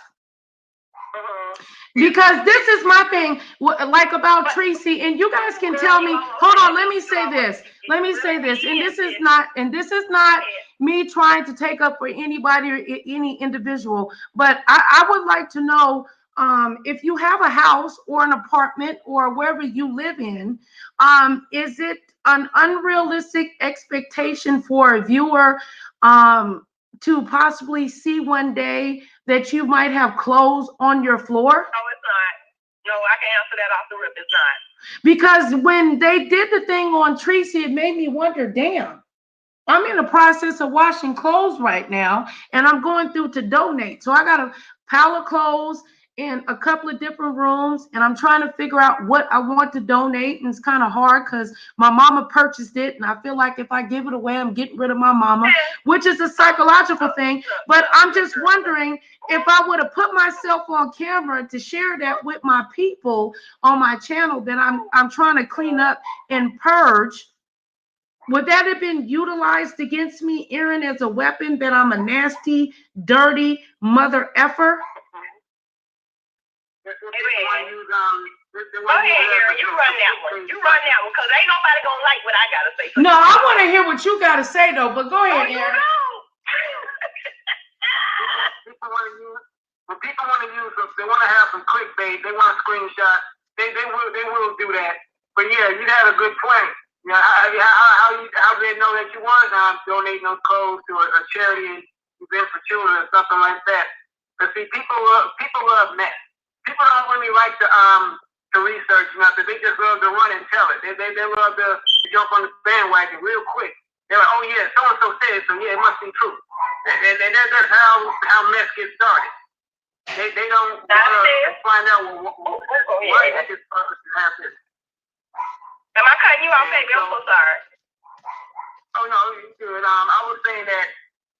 Okay, why would a woman purposely leave nasty panties on the floor. What I don't think that I don't necessarily think that happened, but you never know.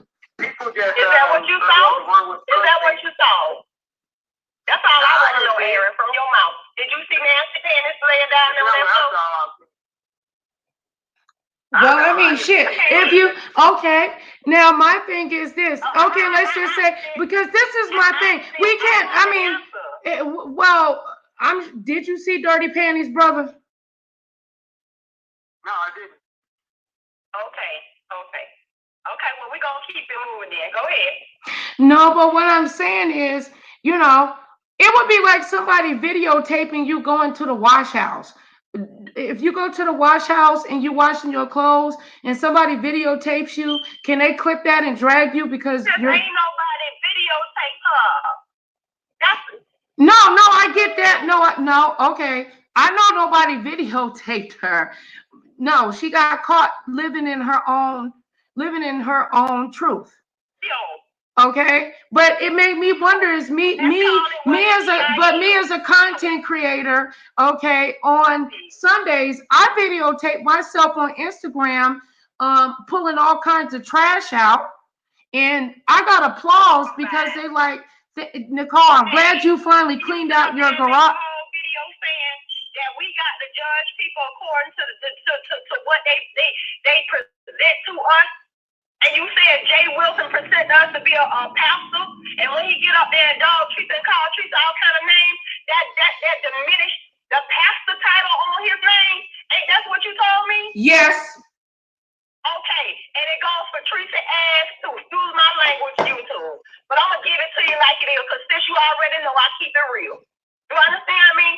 I'm gonna give it to you like it is. Ain't nobody told your behind to sit up there and have no dirty ass house. You taking more time to do a damn YouTube channel than you will to clean your own clothes and pick that down. Let me tell you something. Let me tell you something. If I walk in somebody's house and I see that sitting down there, that image I saw on that picture, if I see it sitting down on somebody's floor, you understand me? The first thing I'm gonna do is analyze that crap to see how long it's been there. And when I see a wig mixed in with drawers mixed in with temperature bag, I know, baby, you ain't cleaning up. It just is what it is. Listen, I clean, and you know that, sis. No, I do too. I clean too. But listen, though, sis. I know that you do, but what I'm saying is. I'm letting you know you're dirty. Okay, but what I'm saying is. The camera got flipped on your monkey ace, just like it got flipped on your head. I'm sorry to say, you're a pretty woman when you put that makeup on and you do your hair. Yes, you is. But you ain't always that woman. And at the end of the day, if you ain't always that woman, don't portray that motherfucker. Because that's who we took you as. And when you put when you laid that title down on the line, was when that camera flipped around and we saw your head in your house. And I'm giving it to you all, truth and living my truth. There it is. All right. All right, but I get that. Okay. No. I'm not saying that, but I'm just trying to say it. I know you're not, but I'm thinking as a human being. You remember I used to sit, I used to sit out in my garage, right? Somebody said to me, you need to clean your garage out before you go and record. If somebody hated me, they could have used my garage as a weapon. What I'm saying is, though, sis, okay, because shit, Cheyenne be tearing my shit up. My girl, I got 4 kids. They be tearing my shit up. So if there's a pile of clothes on the floor, does that make me not as clean and cute and as awesome as y'all say I am? Like I said, analyzation comes first. So you saying that me having dirty clothes on the floor is different versus Tracy having dirty clothes on the floor? You damn right. You're damn right. Okay, and okay now, but you need to educate. You need to educate. And I see some tentative bag laying next to a freeze cup. Then I know your ass ain't cleaned up in 10 years, and it's just the way you is. Then I can either reject you, or I can either accept you or reject you. And I accept Teresa for having all that shit back there. I accept her for being Tracy with no eyebrows and no mohawk. Oh, Lord with that mole on the side of her face. I accept her. I don't have no hard feelings for Tracy. I love her for the way she is. Now, I can't tell her. And that's all I'm saying. All right. So, all right, let me ask you, Aaron. Yeah, because obviously. Aaron probably didn't. Aaron probably over there. Aaron over there picking up his dirty clothes off the floor. Just wet. No, because you asked me when you sent when I got the picture, right? And I said, damn, well, it's just some clothes on the floor. And you said, You said that's different. You said, what you doing with them clothes? Why them clothes? Were they on the floor? Or why they got on the floor? I said, well, because I'm gonna donate them. All right, then you said then stop right there. But you know, I get what you're saying. I do. And I do have kids, and I got dogs and shit or whatever. So sometimes your house will back up. We human beings, you understand? Well, that's what I'm saying. I mean, I don't want the woman to be bashed because she had a bad week. Baby, listen. But what you're saying is it don't. Excuse me for burping, you guys. It didn't look like that. Girl, you just moved into, from what we know, from YouTube Street, you just moved into this apartment, baby. You and from what I know, from somebody from being I just think that Tracy has Tracy. I think Tracy has just been so. You know how people live and how people vibe, and you living like a hood rat. And I'm telling you. Oh gosh, Lord Jesus, dirty, man. That's dirt. That's dirty. Sis. It looked like you ain't cleaned up since you've been in that apartment, man. But that was just one area. Girl, please don't make me drag nobody. And I don't give a damn. You can get up there, baby, roam down my YouTube, go on over there on my platform and roam down that thing. You can go, y'all can break into my pictures, boo, and you ain't gonna see nothing but good living and eating and clean shit. So I don't give a damn. Keep it rolling. I'm just giving it to you real. Stop making up lies until got to herself. That's the only way we're gonna live out here and coincide on YouTube. Anything else is irrelevant. Why you think 5A getting where she at? Because people see her as being a real asset, a real person on YouTube. You ain't no asset when you flaws it. You just a liar. Who wants that around? And that's why you keep getting caught up in stuff and saying, I don't tell nobody my business. You don't have to. It's on YouTube. It's for all to see. Shit. So okay, so you saying okay, so what you saying out your mouth is what you proving with your attributes.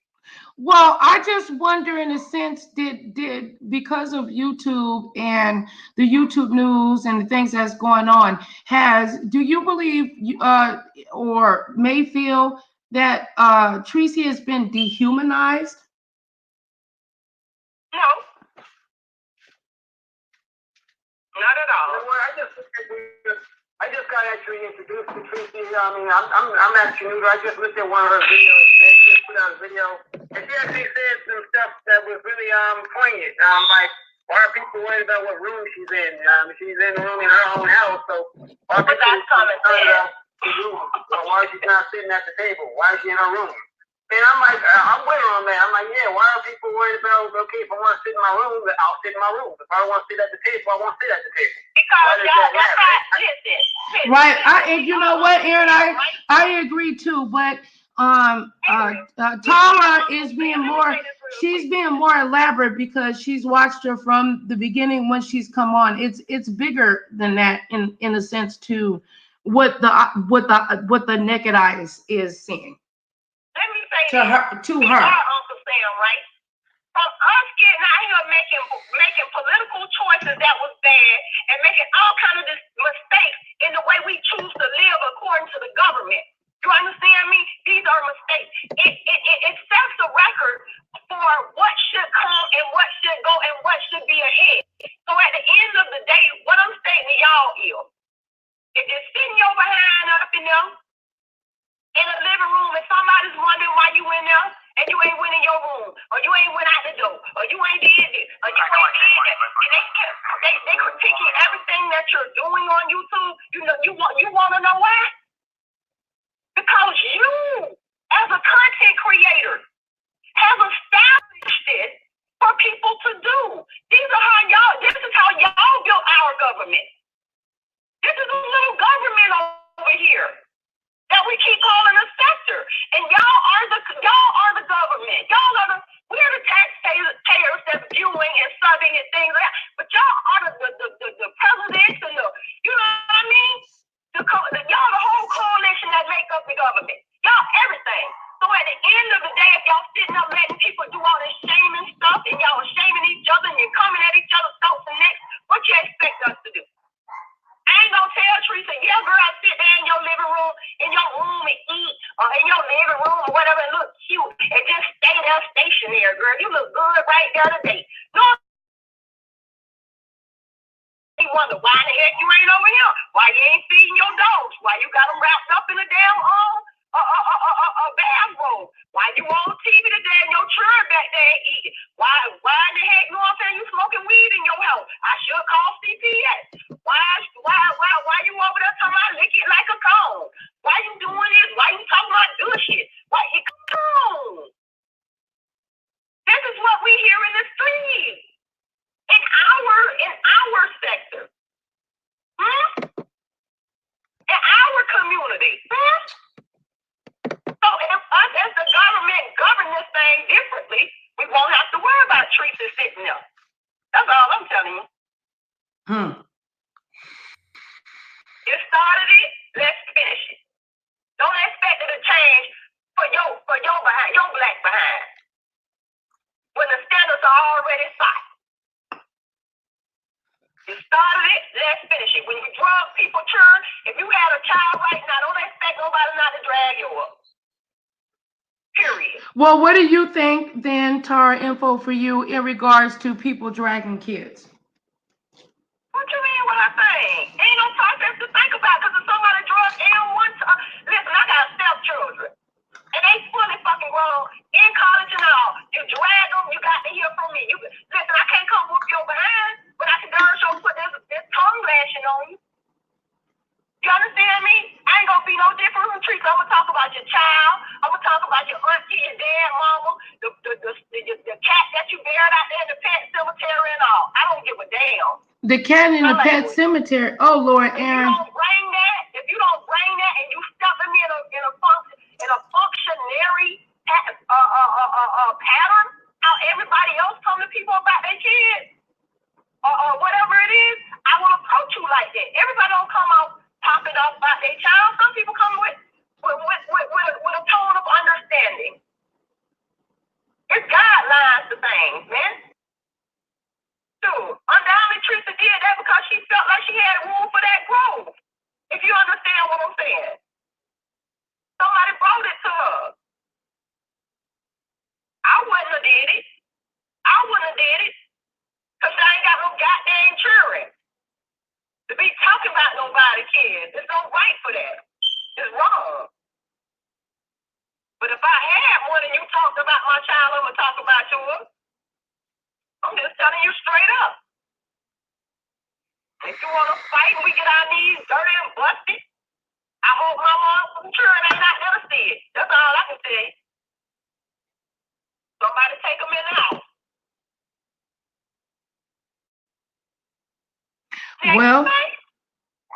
Well, I mean, shit, you didn't set them out for, I ain't gonna. I'm just saying, I'm from the old school. You put your hand on mine, I don't put my hand on you. It just is what it is. Because you can come to me and tell me. Well, my thing is though, sister, I didn't look at it like that. Like, shit, okay, I just moved, I just moved into my place, blah, blah, blah. I'm recording, blah, blah, blah, and threw my shit, on the floor. I got some clothes, washed. I threw it on. I had to go live because breaking news, My camera flipped over. I don't know. I don't think that should be. I don't think. Go ahead, Aaron. I want to say that basically, people are thirsty. People are thirsty for trash. People are thirsty for scandal. Right. They don't want you to be truthful. They want to hear the dirt. They love the dirt. That's why you have company. Then you have groups like the Shade Room and stuff like that. Because they want to hear that juicy, dirty stuff. They don't want to hear something about people doing something. Because see, that's boring to them. The other stuff, the good stuff, that's corny to them. They want to hear. Nobody want to hear about you meditating and getting your chakras together. Yo, Dad. Well, oh, shit. Well, somebody better. Shoot, we trying to teach the girls and the boys in the yard. I mean, you know, Aaron said, the real Aaron Collins, which is Aaron, he said, where's the chat? They over in everybody else's that is mess. But please believe me, they're gonna come. They come back. They come. But hold on, sis. Let Aaron know how they be coming over here and watching and send it to somebody else, and then they bring it on a bigger channel like it's brand new. Well, listen, I can only speculate. You understand me? And from what me and my sister speculate, that's how it goes down. But at the end of the day, like I said, don't they all do that? And two, since you about to hit on something, because what I'm noticing is, and I'm gonna go ahead and put it out there. People act like they don't know who you is, but they know who you is. I'm not a content creator, but I follow a certain content creator by the name of Nicole Reloaded Returns, okay? Everybody knows that I'm her moderator. I don't belong to no other fucking journalist. Nobody else's platform. You understand? Only Nicole does. However, when people see me around, it's like you gotta, if I say one comment, y'all blocking me, y'all doing it. Let me tell you something, everybody with a wrench, let me tell you, I'm gonna use myself as an example. Sorry about that, that's my notifications, but I'm gonna use myself as an example. It was perfect timing though for the sound. It's over you. Hold the wrench, okay? And I go to someone else's platform and my wrench isn't lit up, but you notice my name. Doesn't mean I'm a bone carrier for Nicole Reloaded, okay? Right. So I want you guys to stop thinking everyone that has a wrench are the bone collector. If you want to know who the bone collector is, you better follow the mystery van. What you think he got a van for? Ain't nothing in there but corpses. That's the bone collector. That's the person that goes around in everybody's chat, jumping in and out, carrying bones. You better read what he says in everybody's chat. He don't throwing them out there. It is what it is. I'm not a goddamn bone collector. Start noticing the bone collectors, y'all, from the ones who ain't. That's all I gotta say. Exactly what you're saying. I know exactly what you're saying. Loosely translated, I think I get what you're saying. Loosely translated, they basically stop gossiping, going back and forth, because that's the real. Like I was telling Nicole last night, it's a whole lot of moisture going on. And I'm talking about as far as dudes is concerned. So we allow moist dudes on the platform. Moist. Yeah. That's real. That's real stuff. Coming from a real man. Let's go. Yeah. Some real stuff type of stuff. I mean, first of all, if you're a man, why are you talking about women's accessories and stuff like that? I mean, that's something, let the women do that. You should talk about the man stuff. That's something you talk about lack of knowledge of. You should have some knowledge, but not enough to get up and talk about it. Yeah, I mean, so what? I mean, if I'm in a conversation with a bunch of men, I am not going to be talking about the brand of tampons or something. That's when I'm like, whoa, where does this conversation go? Why are we talking about maxi pads and tampons? We live here, right? Exactly. So, it's not even, because once again, I've been targeted with that too. I told Nicole about it, how like when I could get women compliments, you get some dudes up there trying to say, man, quit simping. Why are you talking about that woman? First of all, why are you talking to me? I'm talking to her, not you. Right. Why are you comment at me? I mean, I'm a man, a heterosexual man who's talking to a heterosexual woman. So why are you talking to me, he's talking to her. And if she is receptive to it, then guess what? It ain't nobody's business. Ain't nobody's business anyway. Let her handle that. Yeah. I mean, I had Nicole cracking up last night when I said that there's a lot of boys still going around. Yeah. Masquerading. That's just where you're going with it, too. Yeah, I mean, and then another thing, too. I was talking up another video. A dude sat up there and did an entire live stream pretty much about me. Now, what man that you know of makes an entire hour or more long live stream about another man? That is, if that's not moist behavior, I don't know what is.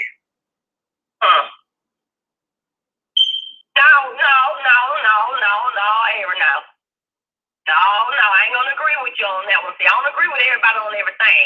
That's what my sister love about me. And I'm gonna tell you something. At the end of the day, a man will get up and make a live stream about a man or a video or whatever about a man. And you know why? It's according to ego.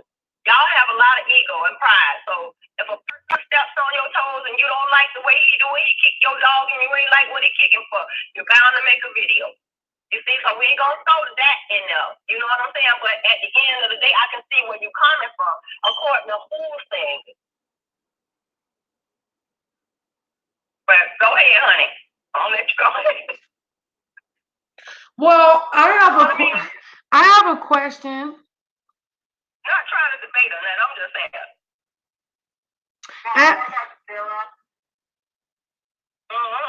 Go ahead, Nicole. No, I have a question that I wanted to ask you guys, and I'm gonna be honest. Thank you guys in the bushes for watching. Do you think that me going live, right? Because somebody just said something to me. Why you keep going live and you don't have nobody in your chat? My question is to you guys, regardless if I have 1,000 people in my chat to 0 people in the chat or anybody on the phone, should I continue to push forward? Yeah, that's your job. It's like they have a job. Nobody's asking them when they come on and start speaking, and don't nobody jump up in the chat box till 15 to 20 minutes later while they still talking. Why you ain't shut it down? Ain't nobody saying nothing for about 5-10 minutes. But you still rolling. Come on, man. Anyway. Go ahead, Aaron. What is your response? Yeah, I say keep on going. I mean, eventually they'll come in. But like I was saying, when you have something of perception, people don't walk away. So they'll eventually come on back and keep doing what you do. That's right. It's your character that speaks for itself, sis. You understand? And your personality. So if a person can't come in here and love what you say and they don't get a laugh and they don't kick it, that's all them. Ain't nobody out that y'all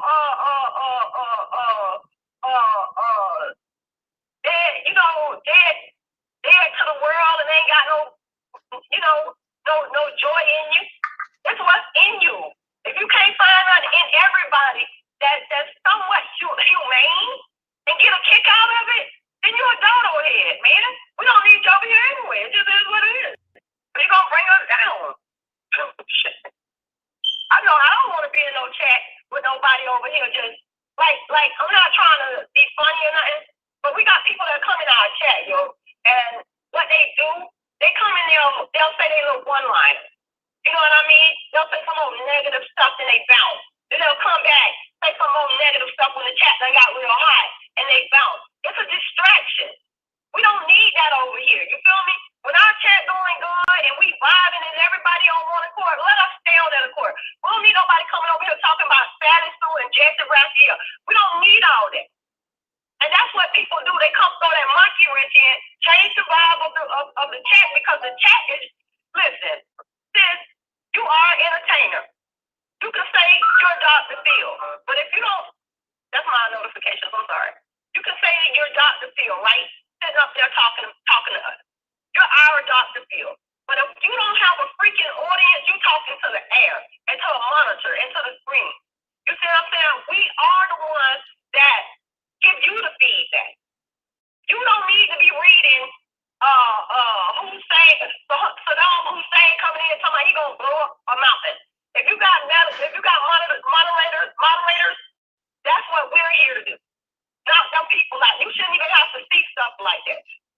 And that's what, again, where the moderators come in at. Moderators, please be on your game. If you're a moderator for somebody, be on your game. Because a lot of times, the content creator who you are a moderator for, they mess around and they look down in that chat and they throw their game on. They could be talking positive, and when they look down there and they see that negativity that came through, because it's 99 moderators in everybody's chat. So once they see that mess come through, if y'all let that stuff come through, just know whoever you're supporting and whoever you cheering for, they gonna come down a notch. The enthusiasm ain't gonna be there, and then they're gonna have to work this, twice as hard to build that back up. Let's please do our jobs, man, as moderators, and keep the content creator that we do support and cheer for and all those good things on their game. Help us help them. That's all I'm saying, man. A lot of us ain't doing our job. I know I switched that up real quick, but I just wanted to throw that in there, man. Somebody please take over because I be talking too much. Man. Because I got a lot to say, man. Y'all don't even be understanding. There's a lot of stuff that I see on these YouTube streams that's just like nitpicking. And one thing about, I don't care what generation you with, what nationality, all that, what creed, character, nobody likes to be picked on. Period. Yeah.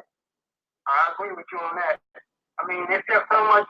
I did a live yesterday and called it so much drama in these YouTube streets. But I'll talk about, one of the things I'll talk about was how folks be dragging children and people just going in on each other. And a lot of it is in the so-called black sector. And I really don't like that terminology, black sector, because it makes me wonder, why do we have to have our own sector? Why are we sectioned off? I mean, are we like a special... Hey, now why we segregated, goddamn? Yeah, but it's what like... the 1920s of YouTube? Yeah. It's like, and then we're always associated with drama and all the other BS and stuff like that. Well, let me just say this. Let me just say this. We're talking about that word drag too. We both agree. We don't like that word drag. Because it don't make no dang sense. What is drag? And in what court could you take that in and use the word drag in a sentence or in a paragraph, and they understand what you're talking about? Girl.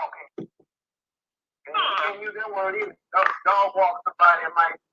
People use that around. Mary, you can come up with all the words off YouTube you want, but nobody gonna understand what us in this black sector. And you know what the thing is that actually is funny?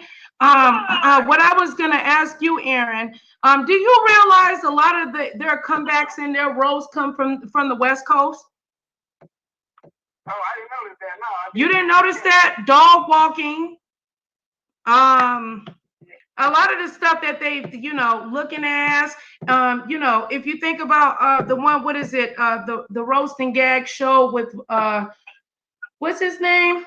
From what's the name of it? Y'all forgive me, I'm tired and it's hot. Roast and gag show, girl. Yeah, the one on VH1. What's his name?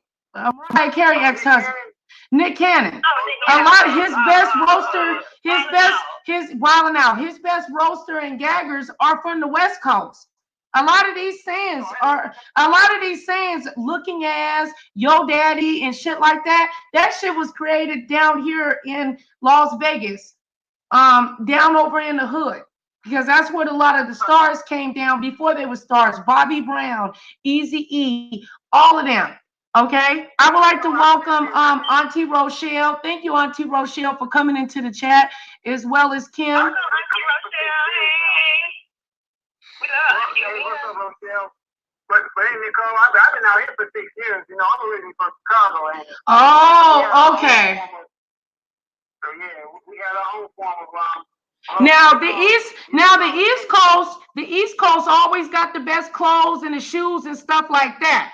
But the West Coast always had the baddest mouth. We came up with shit over here. Gangs, you know what I'm saying? Gangs and shit like that. That shit started down in California. Rolling 60 Crips and, roasting and gagging. Not saying it wasn't dozens and stuff down there, but, I don't know. I used to get in challenge with. We know the East Coast. We in the Midwest. Yeah, you in the Midwest. So that means you're more West Coast than you are East. Right. I mean, Chicago, we got people. They live in Chicago because Chicago is known for like gangsters like Al Capone. People talk about Chicago like, oh man, y'all. I don't like Houston Church Direct. I don't use Church Direct. All right. Hold on, you guys. All right, now it's 3:01. I don't want to shut this live down because if I reboot it, I got this blocker. All right. All I got to do is go around the corner and come right back. I want y'all to continue this conversation. You know what I'm about. Who you know what I'm talking about, Tyre? Tyre gonna kick my ass. Now, I don't mean to cut y'all, but please say who that man for Auntie. Who? Say who that man is. Oh, you with your girl, you got so damn country. You did a double talk. You sounded like you had chicken wings and crab legs all down your throat. Okay. This is Auntie Rochelle. This is Aaron Collins.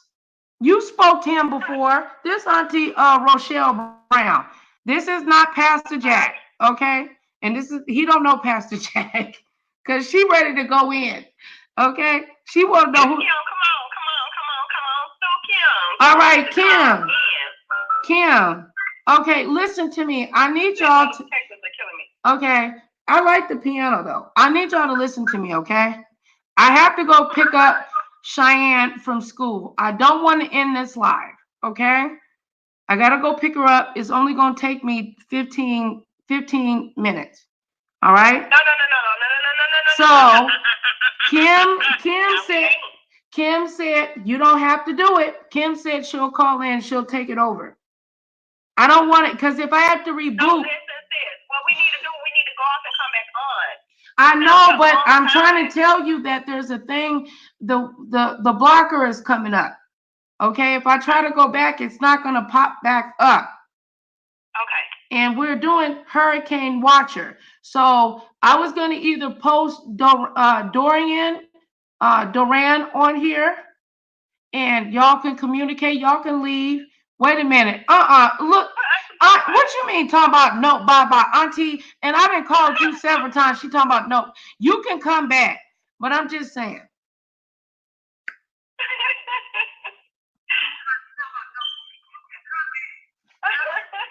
Y'all love giving me a hard time, okay? She about to run my pressure up. I'm like, what is she talking about?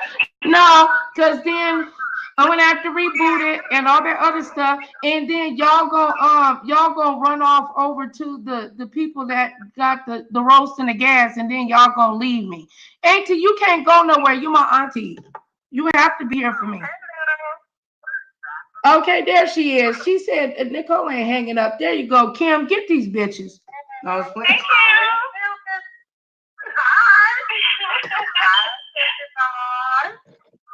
Kim, no, I gotta go get Cheyenne.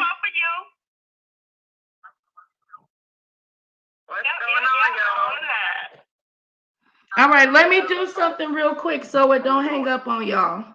Hold on. Hold on, Kim. Hold that thought. Tara, well, go ahead and say your closing. Why you know I'm spoiled. Why you doing me like that? Well, you guys, this is Tara's info for you. Coming through one time for my sister, giving it all to you guys on this live, on this hot, sunny Wednesday. Hosted by conference now. Tara ain't going nowhere. She just gotta talk shit. Okay, Kim, for real. I'm gonna go pick up Shasha. I'm gonna be leaving in about 5 minutes. Kim, do you got any updates on Hurricane Dorian? Yes, actually I do. All right, go ahead and drop that. One of my friends, Brian, and his fiance is stuck in the Bahamas. They were on a cruise. And my family is in Florida, so I'm watching. My daughter is in Jacksonville, so. Sis, turn your TV down in the back a little bit, sis, because it's giving us feedback, baby. I'm sorry.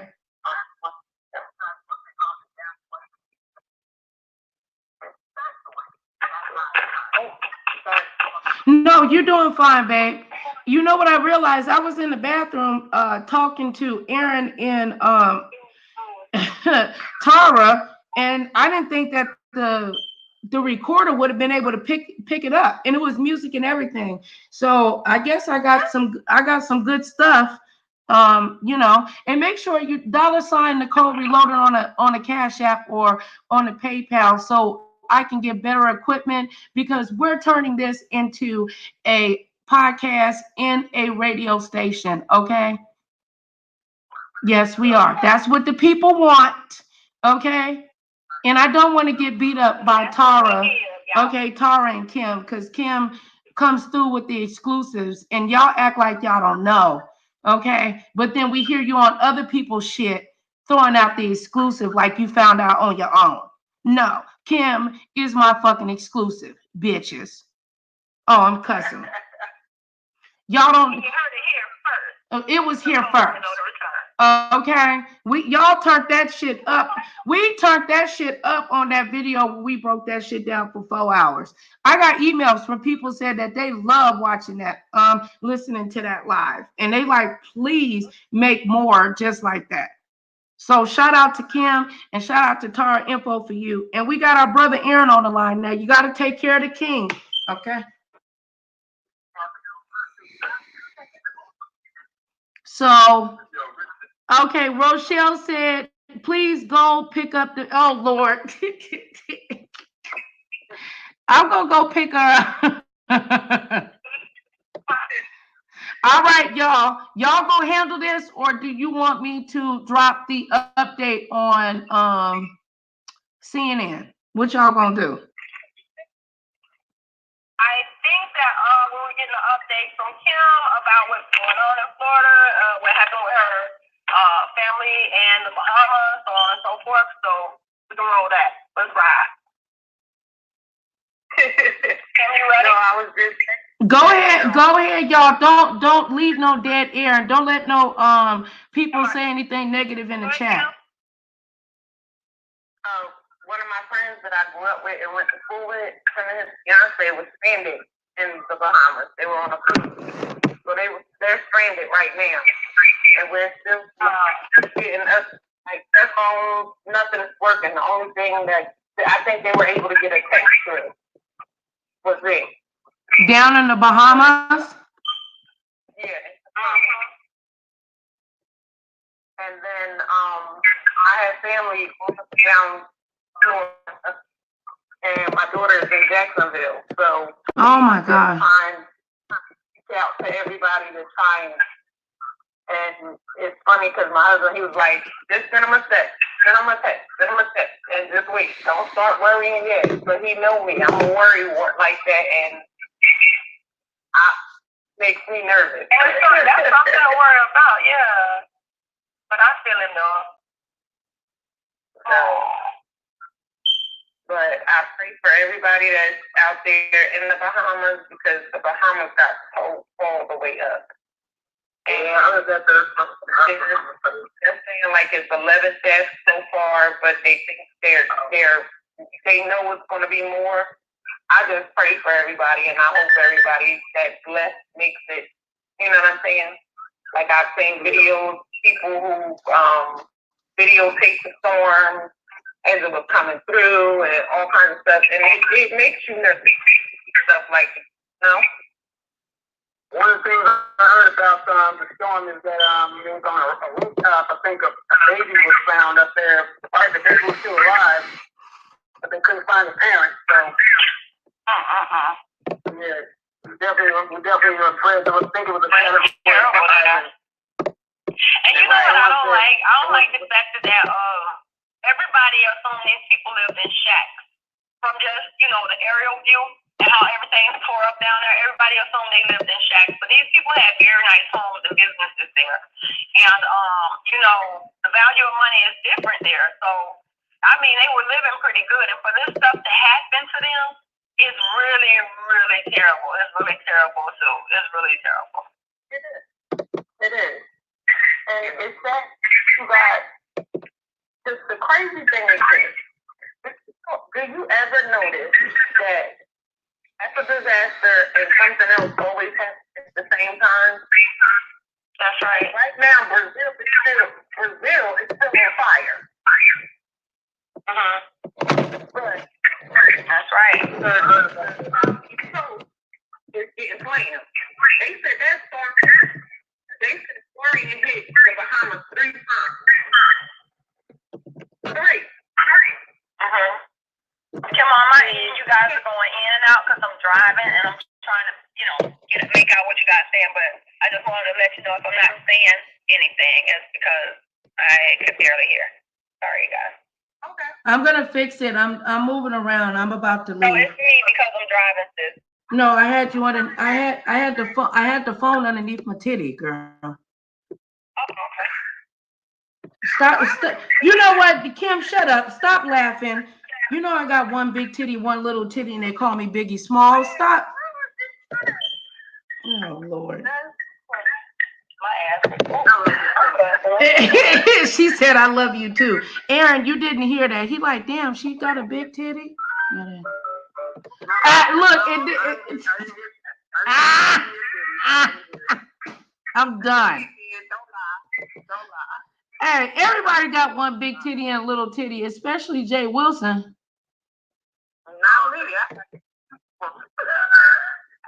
Jay Wilson. Well, no, he don't got a big titty. Both of his titties match, bitch.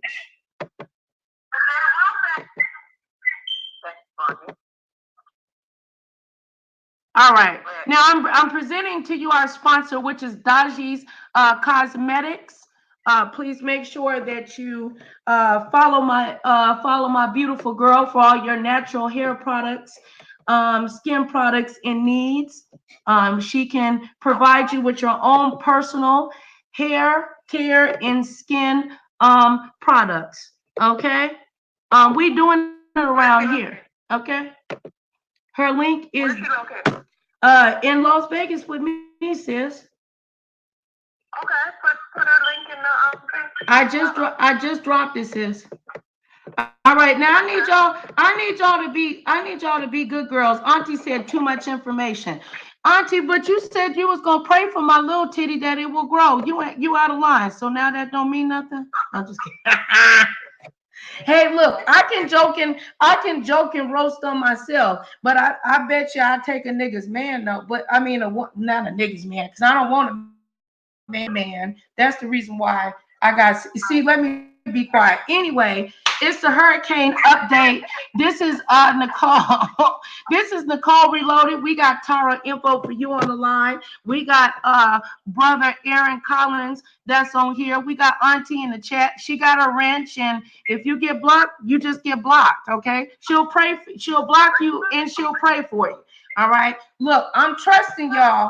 I'm like, I'll be back. All right. If the sound starts acting funny and stuff, don't let it, come on now. Y'all can do this. And look, watch people copying shit. This bitch don't even know how to shut down her computer. You just mad. Okay. Hey, shout out to King Jive. Hold on, let me drop. Let me drop it like it's hot. Drop. Okay, now Chocolate and Sandy start barking. They just want to be a part of the conversation. But anyway. Okay, no, okay, Tara's driving. Kim, you taking over, and Aaron, go ahead. Don't leave no dead air now. I was saying though, basically as far as the hurricane, it reminds me of Katrina. I actually went down there to New Orleans to help rescue people, and this thing that's happened in the Bahamas, it's bringing back those memories. Right.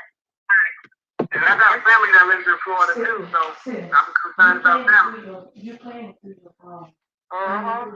Sandy did the same thing. She went out, she came back. Went out, she came back. It seemed like every couple of days she was going out in the water, and then when she came back, but even more for it.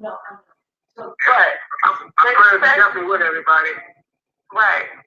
A lot of people, I've heard a lot of people say that, they are able to control the weather. And although I believe God is in control of everything, I do have a feeling that they have some manipulation in it. The powers that be, they call them. I do think that they have something to do with that. Because if you think about it, I don't know if y'all ever watched that movie with Samuel Jackson and put on top of each other. What's her name? What's the name of the movie? I can't think of her right this second, but I know Samuel Jackson's in the movie, and the lady from Lord, I wish I could hear. You can't hear? The lady from the movie she's from? I got them on top of each other, sis. You can't hear, Tara? Y'all go ahead and speak.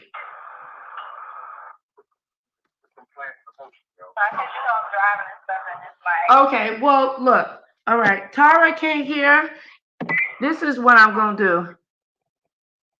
Okay, Tara, I don't want you to have to go through all of that. I'm going to call you on the phone. Y'all go ahead and talk.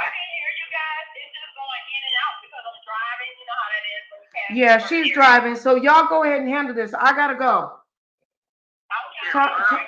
Tara, I'm going to call you on the phone. By all means, be safe on the road. You guys don't worry about us. Be safe driving, and we'll be here. All right, now y'all make it interesting. Drop them updates. What's going on with Dorian, because people need to know. So, I think Kim, you're more closer to the storm than any of us. What's going on out there? Well, as far as East Coast is concerned, like right now, it's hot as hell up here. I ain't gonna lie. It's hot here. It's like in 80s, in the high 80s here where I am. Yeah, it's like that here too. Like in South Carolina and all of them states are getting ready. They're like getting ready for Virginia back to Florida. Florida's getting hit now, but as the East Coast is concerned, like they're gearing up. The last storm that they had, I think it was last year. Like my cousins and them in South Carolina, they literally had to move out their houses for like 6 months because the water, the lakes and stuff that they lived around had overflowed and stuff like that. So they are kind of getting ready. They're in preparation mode, sorry. But it's like this East Coast is, we've been getting slammed. But like I said, I think the powers that be do have a part in all of this stuff. Because in the movie that I was talking about, the guy, they was planning on blowing up a bridge or something, or a parade or something, and he was like, "Do you know another way to kill 3,000 people? Fake killing 3,000 people?" And he was like, "So I'm just gonna do it for real." And this happened. It's not saying that it happened in real life. I don't know for sure, but think about it. Some of the stuff they already said we are overpowered populating the earth. The only way to depopulate is to do what? Destroy. Basically, a purge. So it's like nature doing its own purge, so to speak. Exactly. Wow, that is that's a tough pill to swallow right there. That's deep. And I mean, and think about it. Okay, like 2 weeks ago, you seen the people from the Brazilian rainforest cheering because they had won against the big companies and all of that stuff about tearing down the rainforest, the Brazilian rainforest. Yeah, we live in the Amazon. The Amazon is where most of our oxygen comes from. So yeah, we definitely need the Amazon. 2 weeks. Just 2 weeks ago. A couple days after that picture was taken and it surfaced and went viral and all that stuff, the next thing you know, the forest was burning down. Yeah, see, they're also the ones responsible for all these chemtrails and stuff that's in the air. That ain't none of us. That's them, man. You know what persuasion of folks I'm talking about. I don't even have to go elaborate any further. Exactly. But it ain't nobody that looks like us. I'll put it that way. And that's what I was gonna say. You ever heard this before? That I first want to say this, but there's gonna be a time where the hood, the so-called hood, is actually gonna be the safest place to go. Mark that word. They talk about the inner city. They talk about, oh man, I want to go. That's a rough neighborhood. But these so-called rough neighborhoods are going to be the ones that you're going to be seeking refuge in. See, I take back some pointers. These are the lessons that I learned from Katrina. Like when we went to New Orleans, right? The people that was rescuing folks was not the Red Cross. It wasn't FEMA. It was the hood folk. It was the so-called gang members and things out there that was rounding people up and putting them in boats and things. That was them. Yeah. And they were melanated people that looked like me and you. So that was I can go deep. But so let these be the lessons. Cause see, I was the boots on the ground there. I can speak on Hurricane Katrina. Because I could probably say that was maybe the first time in my life that I actually put my life on the line. Because when we went down there, we really went against. We was on some renegade type shit. We really didn't have any official clearance to go. We just went in there and we just did our thing, got some people out of there. Right. So see this thing, the one thing that they failed to realize or understand, I don't know what it is about them. But when it comes to us, at one point all we had was each other. So we had to together. And we had to barter. And we had to share. And we had to do all these things. When they brought us over here from our country to their country, well, no, from our country to our family country. Yep. Because most of us have Indian blood in us. So they killed our people who was already here to take over their land. So if you really want to get technical about it. You know what, Kim, you just hit on some real good points, too. You said something key. You said that all we got is us. And you know what? I think with this current administration in there, it's showing us that. See, when he first got in office, I wasn't really surprised. Matter of fact, when he was running for his campaign, I was saying to myself, watch. He gonna make it. He gonna get in. Just watch. And sure enough, he did. But you know what? I don't really feel a certain way about it. I'll tell you why. I'm actually glad it kind of happened, and I'll tell you the reason why. Because it was a fire that was the light of, it lit a fire under our ass, really. That's what it was supposed to do. Because see, for the last 8 years, under the last administration, we got too lax. We let our guard down. We got too, we got in party mode. That's what happened. Exactly. With this current administration, what it also did was it exposed all the closeted supremacists. Now, they were always there, but they really caused them to come out. Basically, what it caused them to do was to show up their hand. See, if you're playing chess, basically what's going on is that I see your entire move set. So that's what's going on right there. So really, it's exposure. So I look at this as I look at this in a positive way. See, people can say, "Oh man, he up here, he racist and all that." Okay, that might be the case. But one thing I can respect about him is that he's that snake that'll tell you I'm a snake. And yeah, I can respect that. I can really respect that. I'm like, okay, you tell me what you're gonna do, so now I know what I need to do. So that's really what it boils down to. But yeah, you're right about that. Apparently we still haven't learned our lesson.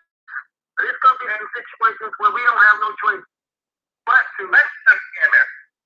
Exactly, love each other. So all these folks on YouTube beefing, okay, beef all you want, but something's gonna happen to where it's gonna make you stop beefing and say, listen, let me reach out to you and let me embrace you. You gotta do this. I mean, it happened in LA during the riots. I mean, I wasn't living here then, but even in the '92 riots, right, you had Bloods and Crips coming together. I mean, if the truth happened, unfortunately, it dissolved, but it basically it showed the world that yeah, we can do something. But unfortunately, it takes our backs against the wall to do it. But we can do something. Right.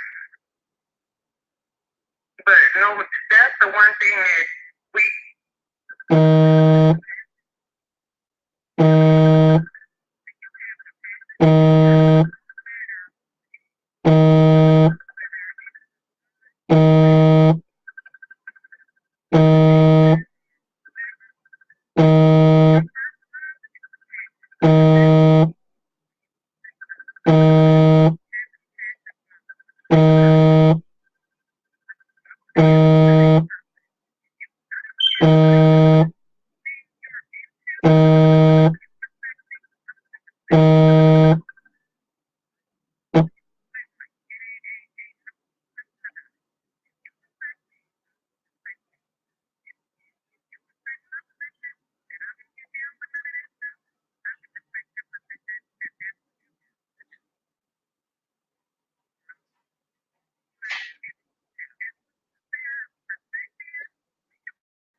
All right.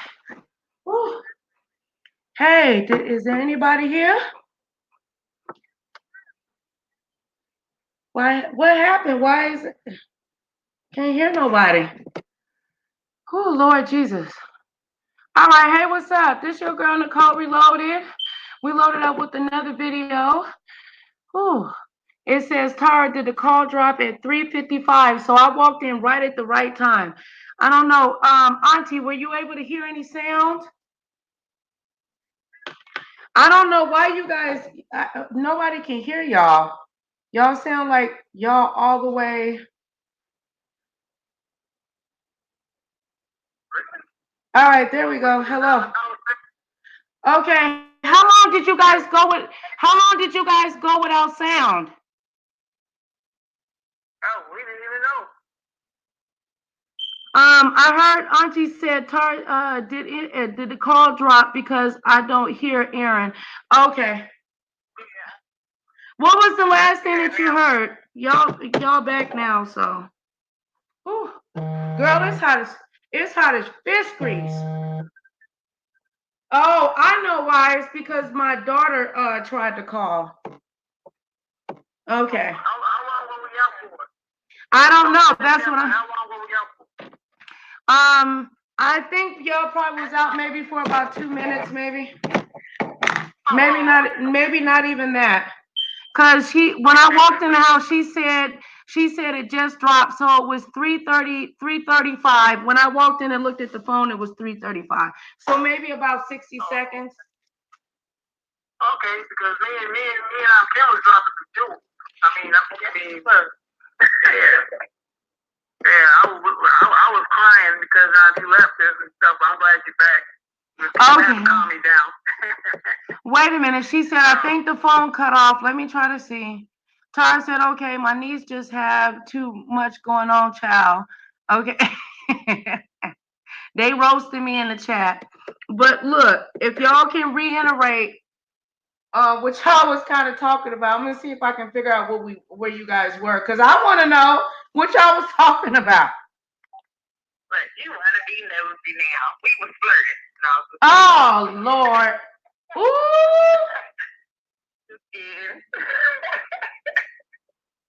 She said I can hear them talking. She said, but it's low. Aaron's getting his Mac on. Oh no! Oh Lord, Aaron, see, just like a man. Lord Jesus. Hey, sis, when did it cut off at? Hello, can you hear me? How we be having this much fun late at night. Like 3 in the morning, we be having this much fun. I'll be on the phone till like 5 in the morning. It was 25 minutes a day there. So I've had some moments before too, be on the phone to the wee hours of the morning. Say, y'all still on the phone? Yes, just cracking up and stuff. Cracking up laughing.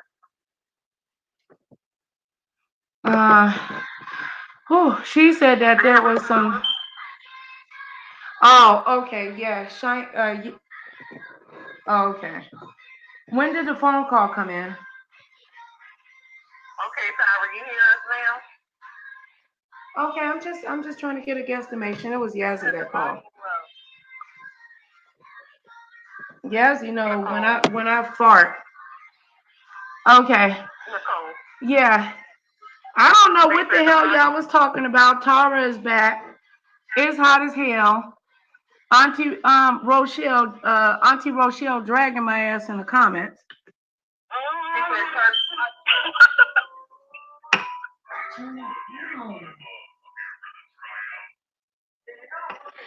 Okay. Yeah, we were just talking about God being in control and how God these myths and stuff that man talks about, how they control the weather. It's stuff to listen to, but like I said, at the end of the day, God is still in control. Right. Pretty much. Yeah. Well, Just saying, there was a movie that they had on, it was Samuel Jackson and a lady from Beetlejuice, and how they were saying that on the movie, it was about the government, and he was saying, how do you fake 3,000 people. And he was like, so I'm just going to do it for real. So if you think about this, just like I was saying, the people in the Brazilian rainforest, 2 weeks ago, they went viral because they won against the big corporations. And how a couple of days after that went viral, next thing you know, the Brazilian rainforest is on fire. It's on fire, yep. So basically, that was the river. Yeah. All right, I'll give you $5. That's your allowance. Don't ask me. And then turn around, you got Dorian tearing up everything. Just like Katrina, just like Sandy, just like a couple of, you know what I'm saying, major storms that have come to the United States. Hold on. Okay, hold on, Aaron, and Kim, and Tara. We have somebody here that's very special and very important, okay? And she would like to read something. Go ahead. September smoothie sales, $4 each. Smoothies will be available to mature in front of the school at dismissal time the following Fridays in September 6th, September 13th, September 27th. Okay. Well, thank you for reading that. Thank you for sharing. Yeah, thank you, baby. All right. Well, do you want people to donate to this cause? Yes. She said yes. Okay. So it's September smoothie sales, $4 each. It says smoothies will be available to purchase in front of the school at dismissal time the following Fridays in September 6th, September 13th, and 27th. Please $ Nicole Reloaded on the Cash App for Cheyenne Smoothies. All of the Cash App will go directly towards her. It's $4 on September 6th, $4 on the 13th, and $4 on the 27th. Principal Holland, Oh, Lord. our school principal would like to invite you to join him for coffee. Okay. Thompson. Don't say that. Okay. Thompson. Don't say it. No. That they don't need to know what school you go to. All right, that's enough. No, that's okay. They don't need to know. People are listening, baby. They don't need to know. Yeah, no, you about to read too much. You did a great job. High five. Don't get upset. This is awesome, Diane. Auntie, proud of you. She said, Auntie said she's proud of you. Mm-hmm. She mad because she wanted to read it, but she don't understand that people be doxing and stalking, okay? Yeah. We don't need nobody trying to show up to her school with a smoothie with you know, dirty draws in it. You don't want to have to allegedly take some flights and allegedly whoop some ass. Somebody allegedly came up missing. Oh Lord!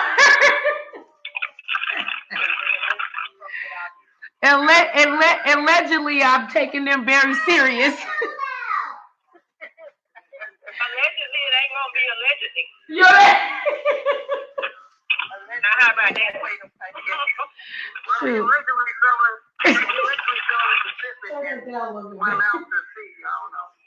Oh Lord! Allegedly, don't fuck with Shy. Okay.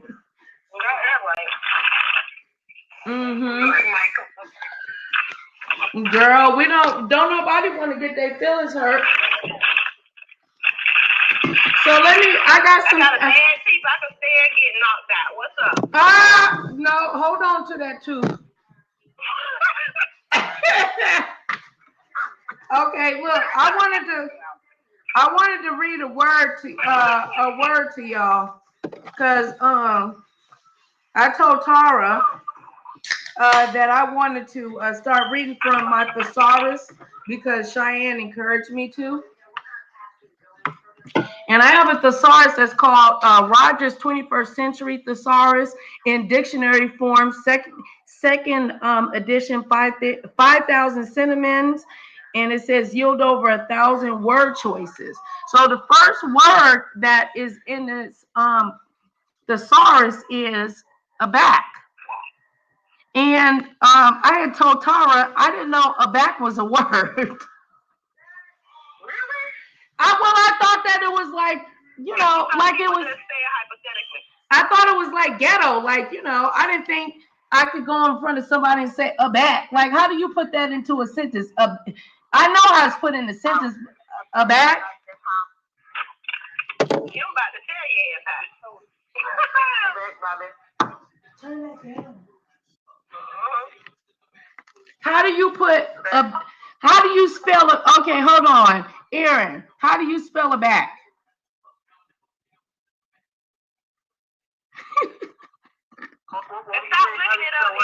No, yeah, no Google. We gonna know if you Googled it too, cause no, How do you spell aback?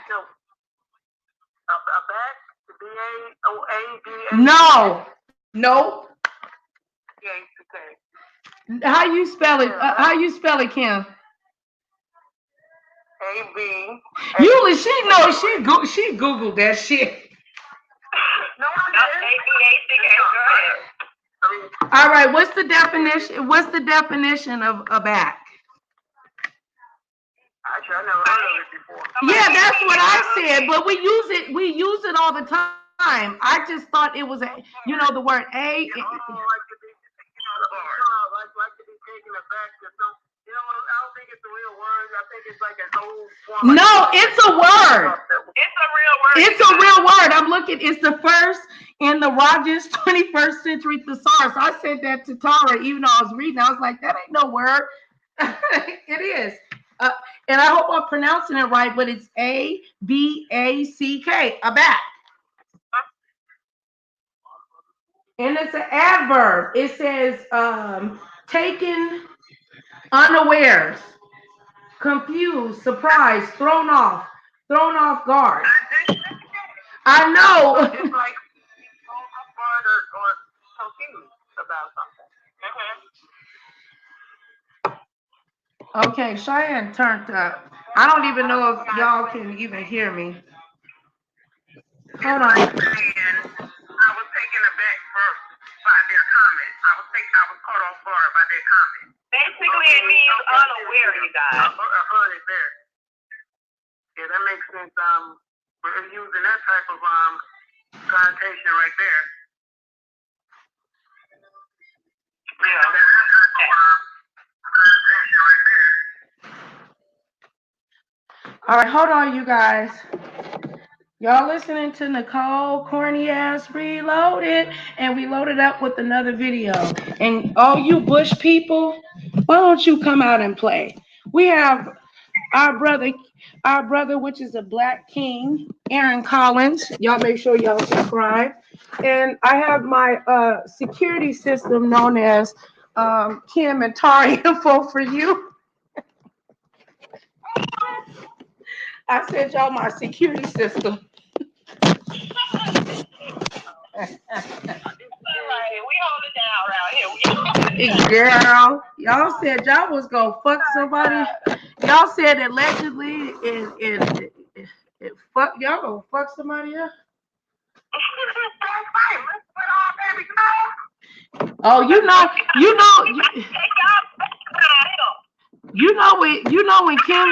know when Kim get mad because you can't understand what the hell she's saying.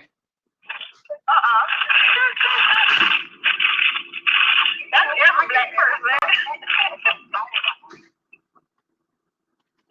Them shows out black. Yeah, we definitely got to do something around here. Yeah. Oh, Aaron ain't playing. Aaron on the squad too. Oh, y'all hear this fan? Girl. I'm gonna look at people in their eyes. I mean, we can do so much on these platforms, and that's fine and dandy and all. But I just got this thing. I just gotta look you in your eye. I He just want. Well, I'm gonna tell y'all, I'm the same damn way. Minus my silent depression. Oh Lord Jesus! Look, y'all probably can't hear me because I got the fan on, girl. See, I retreat on you. I'm kind of an introvert with an extrovert spirit, so I retreat on you. I go to seeing stuff that ain't satisfying. I move back. I'll be taking it back. Oh Lord, not taking it big. Oh Lord, there go Family Grind. She said like I'm taking back. Okay. Okay, wait, I'm big. Oh Lord, y'all trip. Y'all got me happy. Y'all here. From another mister, y'all. Hey, look, I got I got an idea that's coming up. Okay, we're gonna have to have a look at ass like I'm somebody. We're gonna have to have a moderator meeting. Okay, about a topic that's gonna be coming up that I know you guys are going to enjoy, because y'all know I'm crazy as a mother sucker, so it's gonna be good. Okay. Tara already know what it is, so. And I'm gonna make Kim gonna guess. She'll figure it out.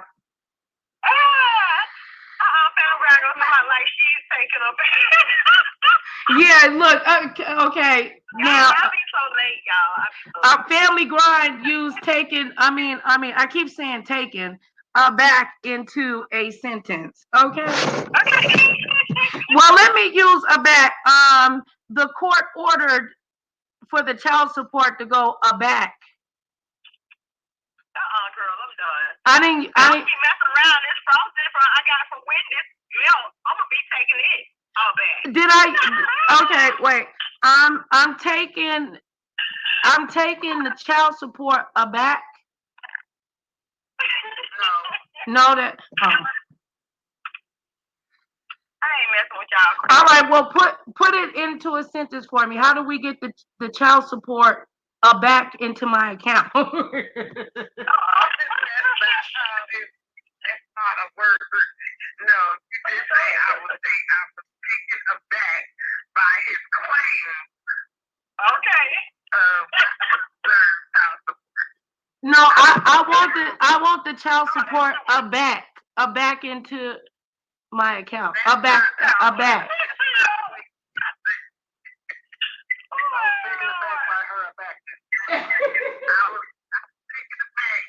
The money wasn't there when it was supposed to be there. I was confused on why it wasn't there when I went to the bank. I was taken aback by the fact that you wanted to know what a back meant. I'm done. Oh boy. I was taking a back that day. I had to drive the corner and use all my damn gas. Okay. That's when I was taking a back on. Okay, I was taken aback to the welfare office line. Oh Lord.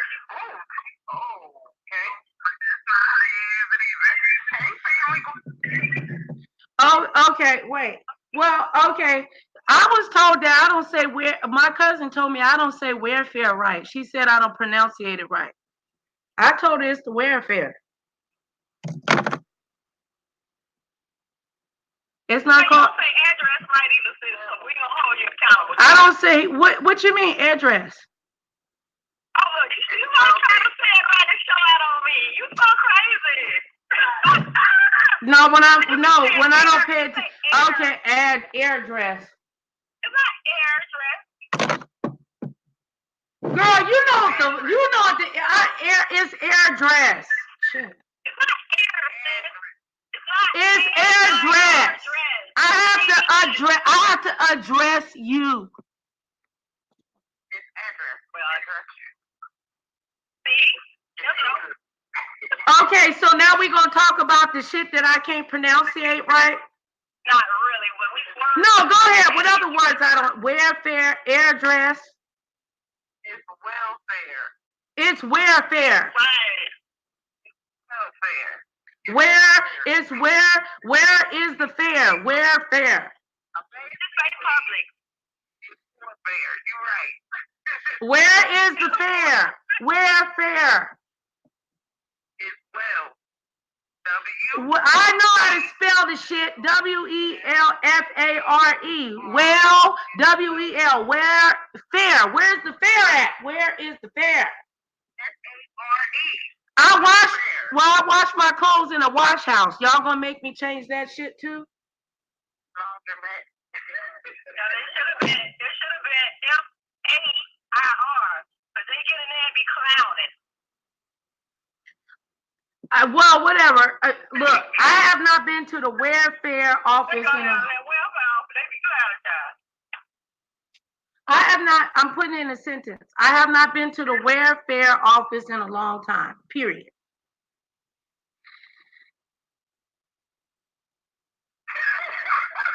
What the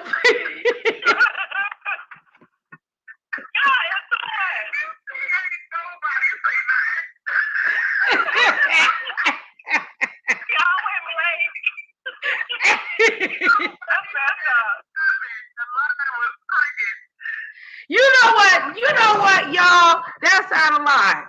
I said that from, I have not been to the welfare office in a long time. Period. No exclamation point. You haven't been to the welfare office in a long time. Exclamation point. Okay. Okay, so let me write this down. So I don't know how to say welfare. I can't use the wash house because I have to go to the laundry mat. We deal with real life issues over here, y'all. The thing about it is that everybody that's on here is in a different state. So the way we pronounce things are the way we pronounce them from our state. So yeah. Well, let me see if y'all can say, if you can pronunciate where I'm from correctly. Say the state where I'm from, city and state. Say the city and state.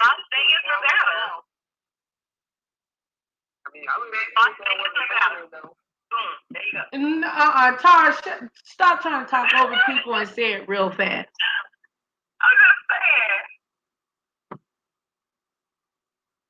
Go ahead. Pronounce the state where I'm from. In the city.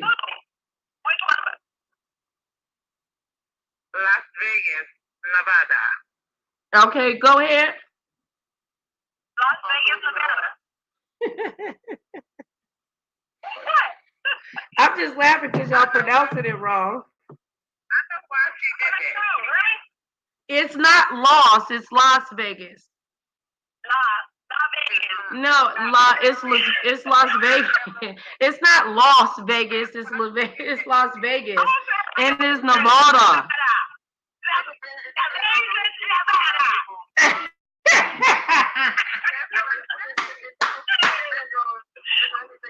It depends on like where the region you in, how you pronounce things. Like people pronounce my name. Some people say Aaron, and some people say Aaron. Yeah, but isn't it Aaron? Yeah, it's Aaron. That's all I'm saying. Yeah, but it's because you got two. It's because you got two. You got two A's. We say both, Aaron and Aaron. Yeah, that's it depends on, like you said, who's using the phone. I got a word from y'all, and it's gonna be hard for y'all if y'all not from that. Okay, you breaking up, sis. Okay, she under a bridge. Okay, so until she get from underneath the bridge, what is it? What's a deck? What's a deck?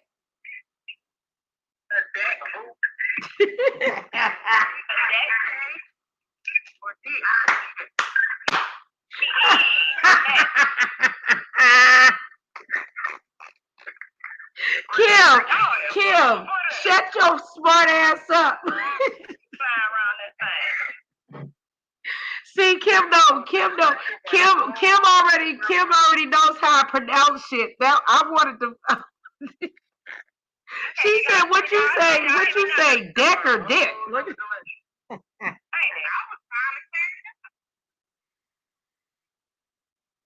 y'all hear me now? Okay, can y'all hear Tara? Am I clear, you guys? Okay. I got a word that you guys aren't going to be able to pronounce unless you have been down south or you're from down south. I know y'all ain't going to be able to pronounce this word because most people up north get it wrong. Dick. Y'all ready? Shut up, dude. Y'all ready for it? Yeah. Y'all ready for the word? Okay. The word is public. Say that. Public.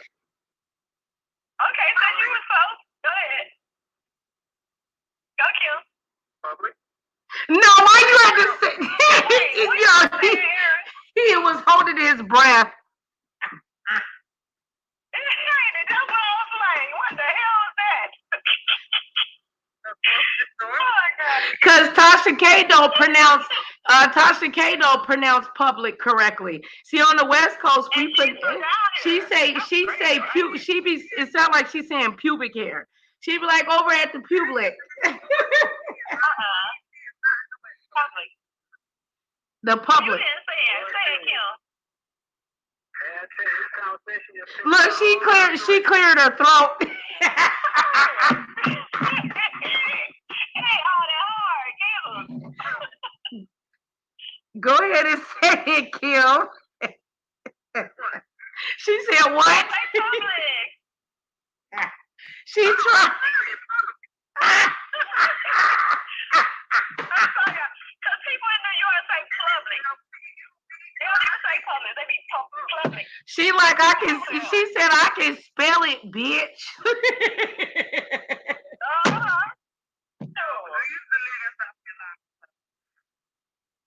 Okay. No, Tasha. Well, I don't know where Tasha. I thought she. Is she originally from Atlanta? From Pensacola, Florida. Oh no, she from Florida. Yeah, she's from Florida.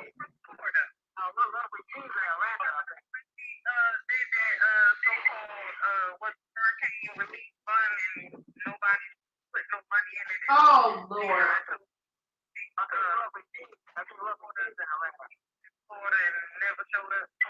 Yeah, I don't know where Lovely came from. But I know she can't stand Florida people.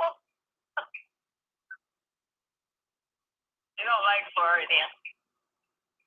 And then she said they was in London, her husband and her child.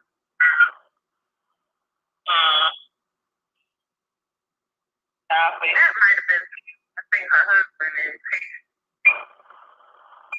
Are you guys echoing when y'all talk? Like, y'all hear me? Y'all hear my speaker echoing? It sounds like your phone is super loud, though. Yeah, because I'm on this terrible behind road, and I know the keep. I'm by a radio station. That's all about. Are you somebody breathing? Yeah, that's probably me. Sorry, you guys.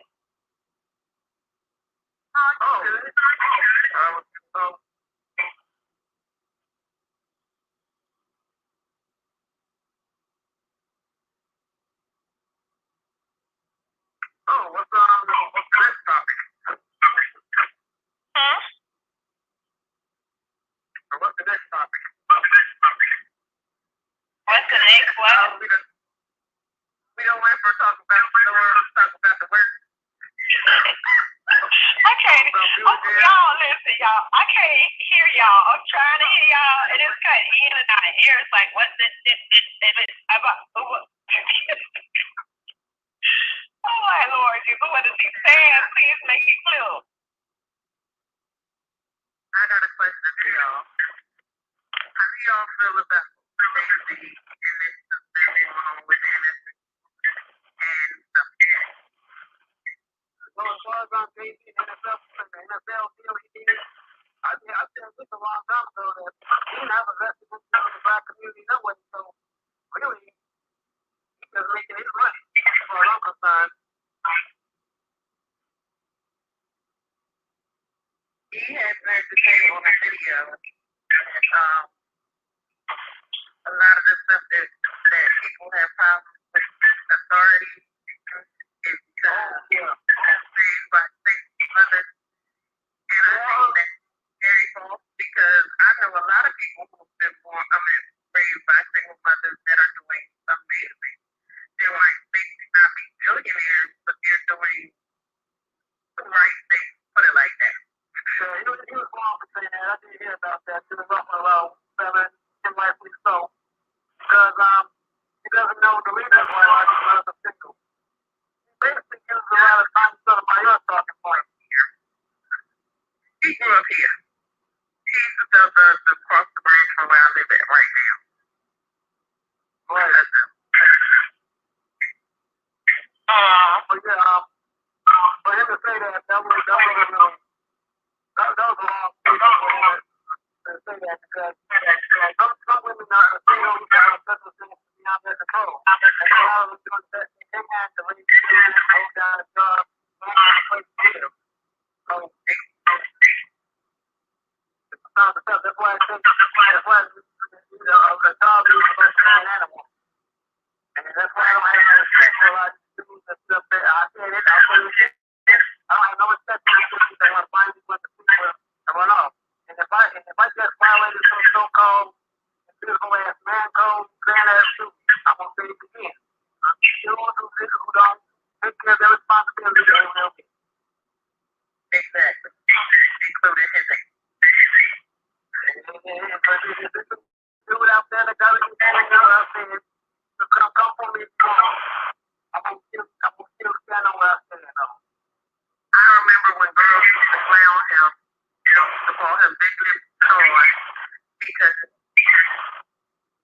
his face didn't meet his body. Like his body wasn't connected. But you know, he grew, just put it like that. But he used to right here in Trenton. And the only time he ever left Trenton was he said he's Trenton group. But other than that, he's never done anything in Trenton, New Jersey, where he grew up at. He always went March, but he doesn't rent Trenton, New Jersey. And Marcy Project is where his grandmother lives now. He lives here in Trenton. They come to practice a lot when they were kicking. And a lot of stuff. And they, but now, if you heard that song, he said, sorry to cut you off here. If you heard the song that Chris is one of the most classic hit songs, so now it's basically saying that they don't do the apartment.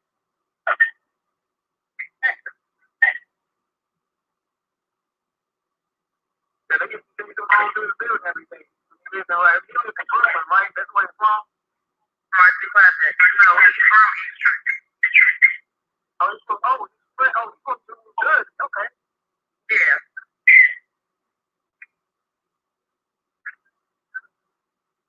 But his mouth is from New Jersey also. Yeah, he's from North Jersey. And they y'all hooking me on it. Y'all turning me on to some stuff I ain't know because I don't know so much about no Jay-Z. That's why I ain't saying nothing. I'm like, y'all go ahead. Sure. He wants to line and Beyonce is only 37, which is they were telling that lie that she was her first. That was a first lie.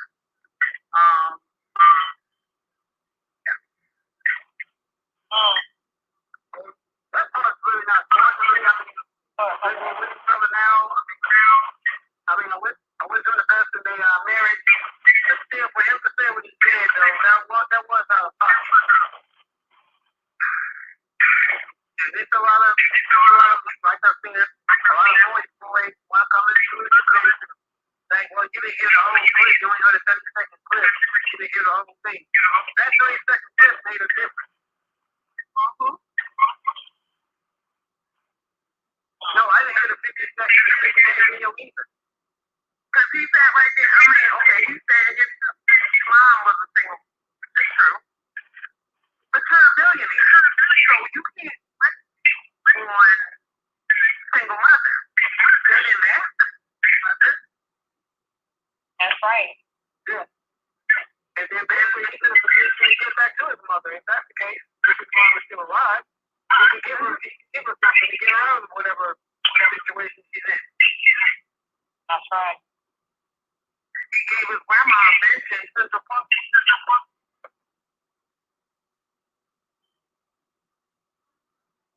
Last year they gave his grandmother a bench in Central Park. Named after her in Central Park. A bench? Yeah.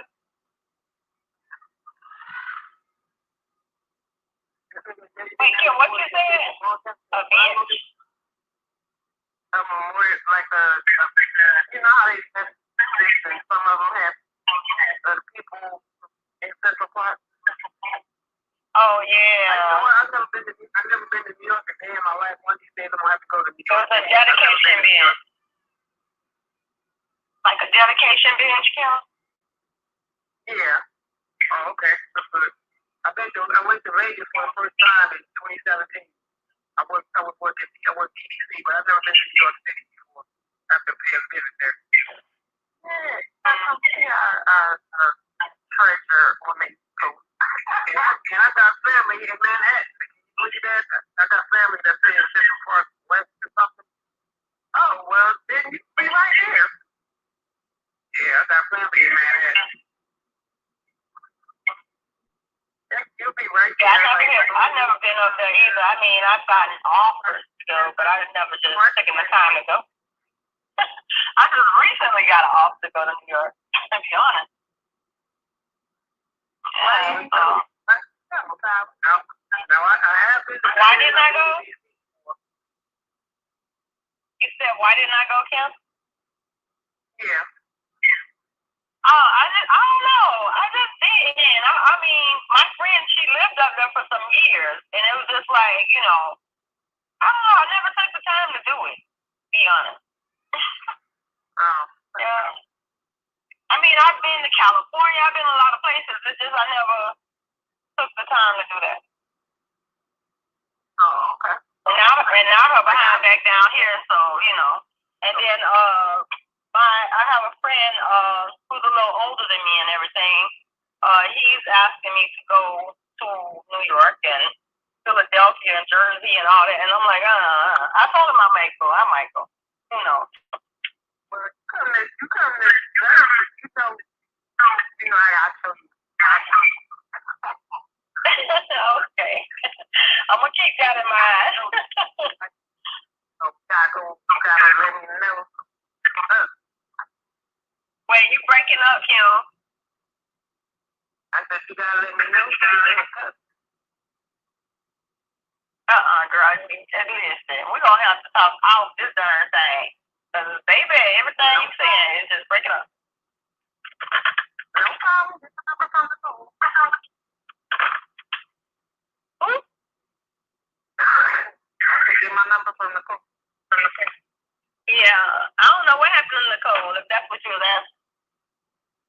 No, I said my number's from Nicole. Oh, I still don't know, baby. Girl, I don't even know if y'all can hear me. Aren't you in Florida? Am I in Florida? Yes. Yeah, I am. I'm down by Miami. Huh? Did y'all have people? Girl, the hurricane ain't do nothing through here. It just gave us a little rain. People cried. You know. And that was about it. That was about it. They was crying. They couldn't go out the damn door. That was all that was. Oh, okay. You know black people don't go out in that rain. They think they sugar honey. They gonna melt. I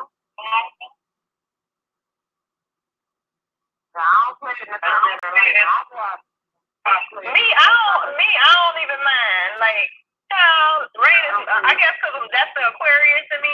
I like the water, so it don't bother me. Oh, no, like now. I go out there. I just don't. It's Sunday night. Yeah, see, that I don't mess with either.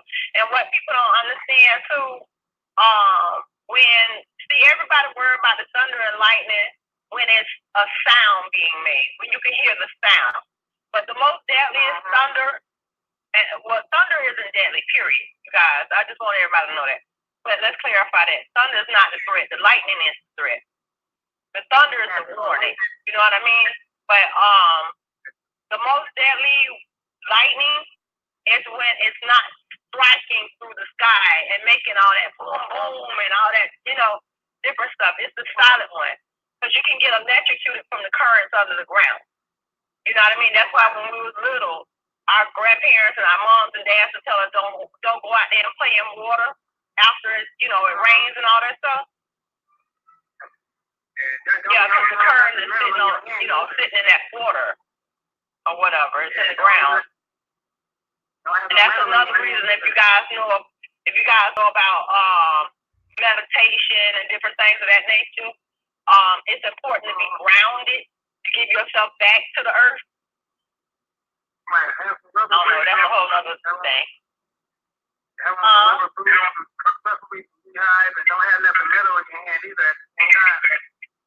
Wait, Aaron, I'm trying to hear you, baby. You broke up. I was saying that don't be in the water and have some rubber boots on because rubber is a good conductor of electricity and don't have nothing metal in your hand. Oh, I wish I could hear what you're saying. So terrible. Wait, let me try to find another parking spot because I'm trying to park. Hold up. Let me find another parking spot and I can hear what you're saying. But you were saying lightning what?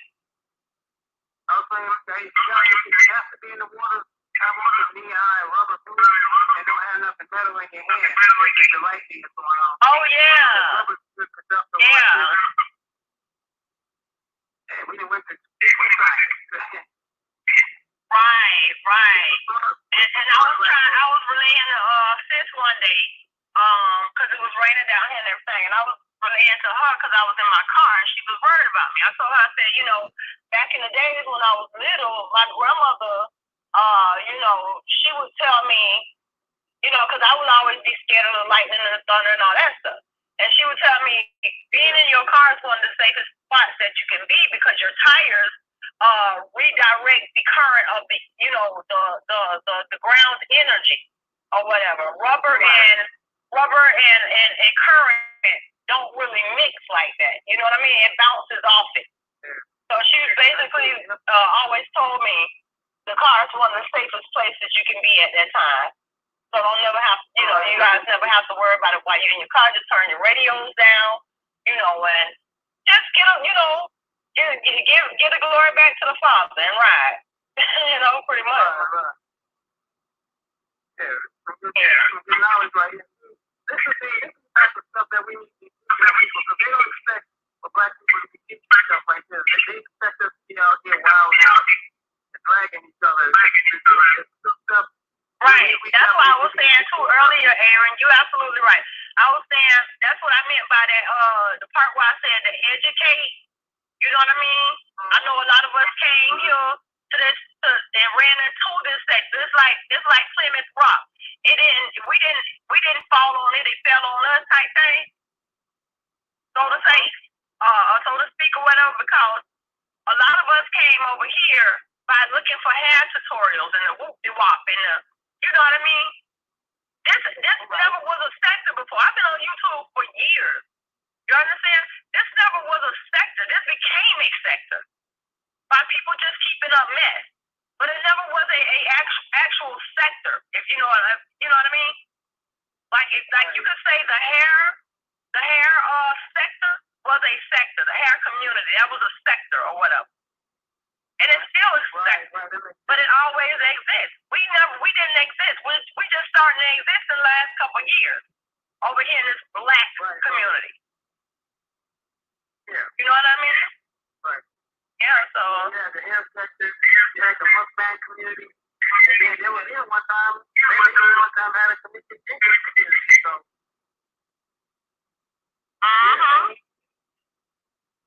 And that was it. But now, channels, all of this stuff, and everybody talking about everybody, and I put in like this. Right.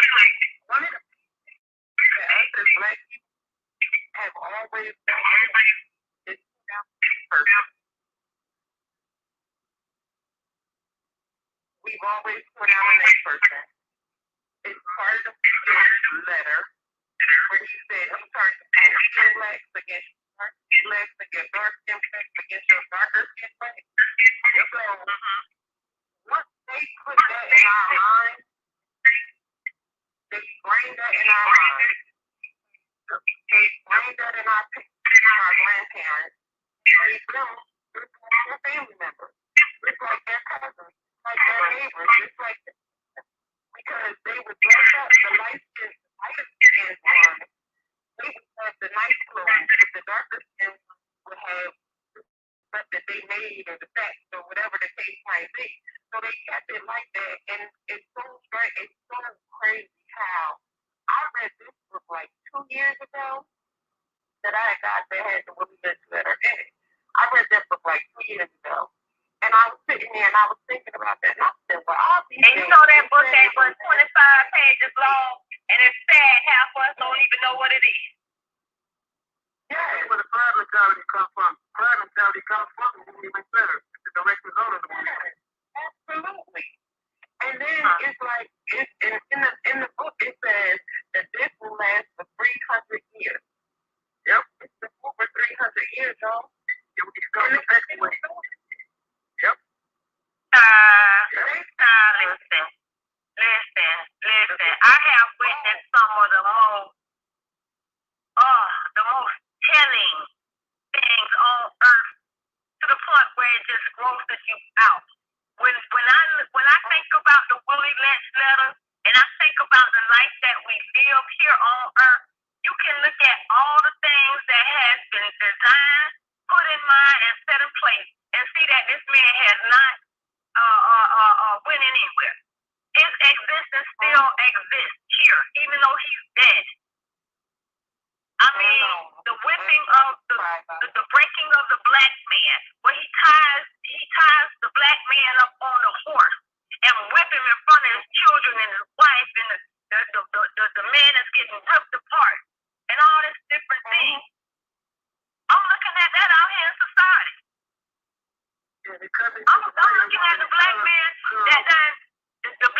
that done got accused of not coming home with milk and bread for so many years to the point he really ain't coming home. And he ain't never even went out for milk and bread. He just ain't coming back. Exactly. You see what I'm saying? I'm looking at the black man being ripped and whipped so bad, he done put on a dress. He wearing nails on his hand. He got a wig on his head, and he's sitting up giving us commentary. And we accept it. Now, listen, there's no offense to nobody now. No offense to nobody, but if y'all take it now, then it's taken. Because truth got to speak where it's truth lies where it's spoken. You understand? And I'm going to tell it today. Tell it! God damn it. But it is what it is. I have witnessed that Willie Lynch letter being written into the lives of all of us. And I wonder right now today, where the hell is the dignity? Do we not see what's going on amongst us, amongst the people? Not only on YouTube, but off of YouTube too, in actual society. Like, be for real. That Willie Lynch matter, you damn right. It has stood for over 4,000 years.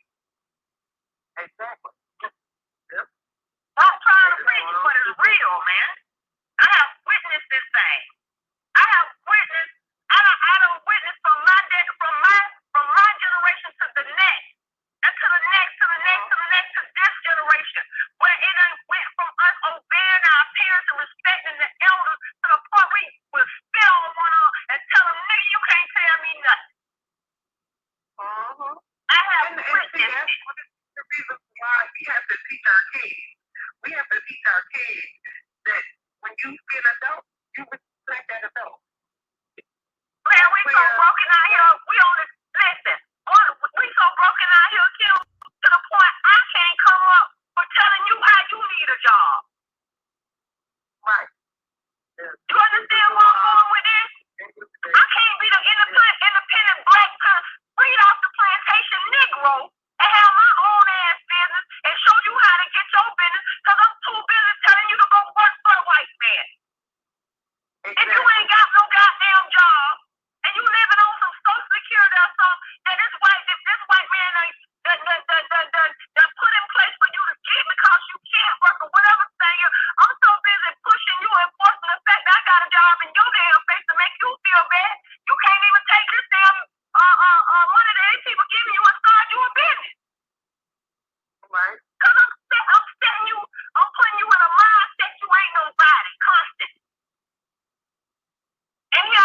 black sister and saying it to another black sister, and you think we gonna come up?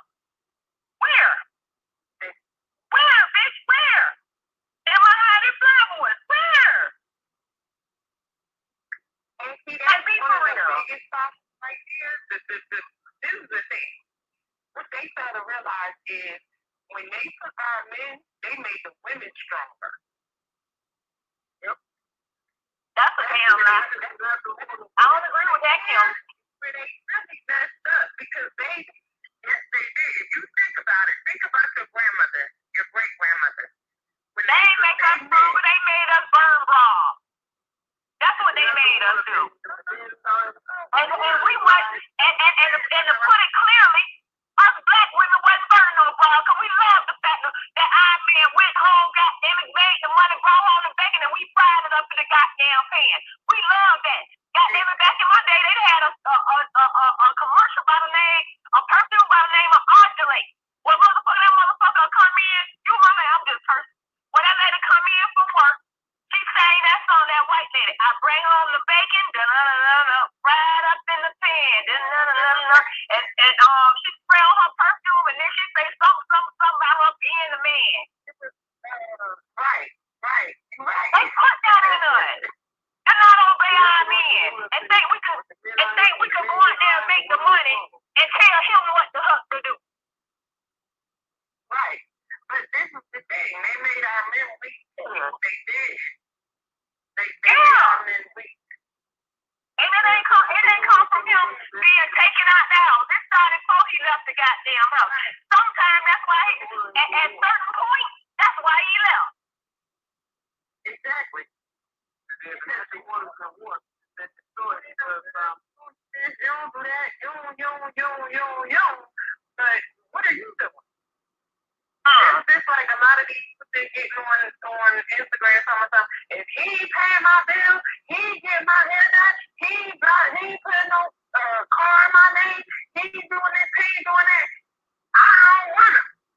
What do you bring to the table, man? Yeah. You can't expect him to be on a higher plane and you not even close. Let me tell you something. We can listen. Now for us, right? We get these old sweet daddies. You know what I mean? These old sweet curd chickens that come into our life. We get them. I said, if you a pure woman dog or thoroughbred, you done got you one. But what you do with it when you get it? You lose them. Exactly. You lose them why? Because you don't want it to be with me. You lose them or you give him away. I'm prime fucking example. I got a fiance right now in Tennessee. I'm down here in goddamn Fort Lauderdale. So my man, again, we having financial difficulties because we can't come together on finance. Let me go and find my own way. And I'm down here right now. You know, I'm telling you, the God heaven's truth. If you believe in God, you understand me? I'm down here right now, trying to struggle through life at an age that nobody should be struggling through freaking life. But I had a man. But what happens to us, we get headstrong because we done been abused so much. To the point we don't realize. The first thing this man say, he ain't always against us, he might be for us. We just took it the wrong way. Right. You understand me? And I can tell you that because honestly, that's what I did. I didn't realize all the time that I wasn't financially fit. This dude still was providing the majority for me. Y'all was giving half my shit and all that, because that's what a woman's supposed to do, right? Right. That's what a woman's supposed to do according to America's made men. I'm supposed to give up half for him to get, he give up the other half. But see, where I came from, I had a grandma and a grandpa that stayed together till doomsday. And my grandma worked if she wanted. You understand? And bills stayed paid. She had to go to work. She had to struggle. She had to do these things. So if we raised like that, that's the type of men we look for. Not knowing that man done been raised by a mammy who done motherfucking been left with 10 kids and had to get out here and struggle and told her son not to depend on nobody and don't take care of no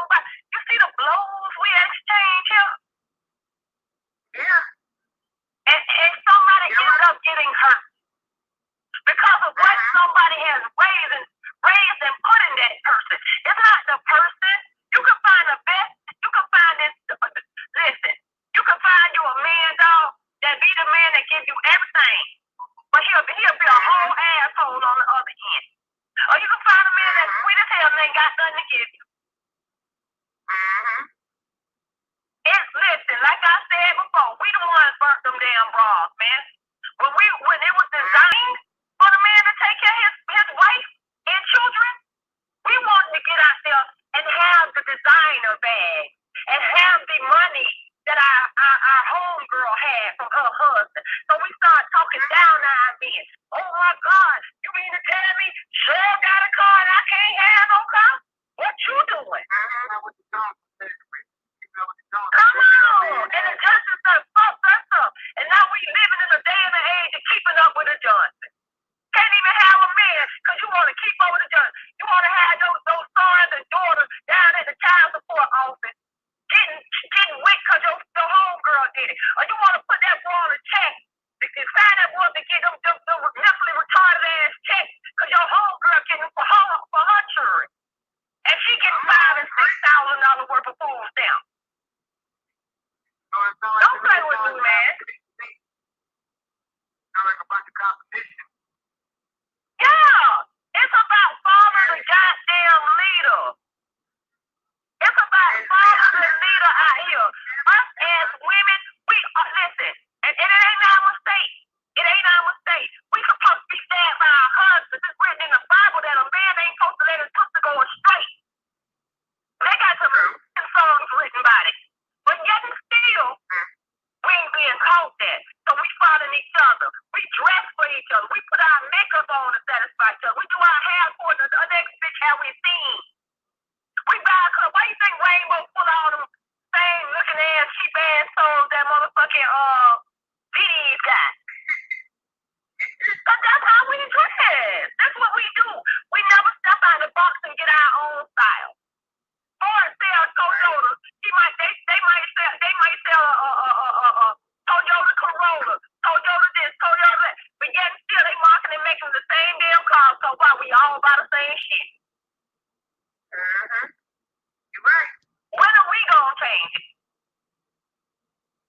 And now they got to the point a black woman ain't even got enough strength in her voice to change shit no more. It ain't that we don't exist, we just ain't got enough power. Because ain't nobody backing us. They waiting on us to self-destruct. So they can say, goddamn it, you a hindrance to yourself. You self-destructive. And we be the ones pointing the finger at each other. Because nobody see us but the bitches in our communities that we call friend and kin. Oh, okay. I'm just saying now. I'm just talking to the people because, boy, look. What? Y'all don't even know. Listen, honey. Listen. When you got a bit of black history in you, and you got a bit of mumbling skills in you, and you got a bit of education in you, and you a bit well-rounded, you have been somewhere outside of your goddamn environment, you come to find out you ain't a part of, you ain't a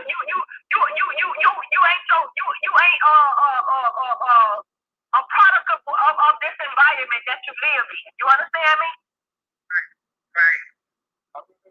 That's how the pastors say we of the world, but we ain't the world. Yep.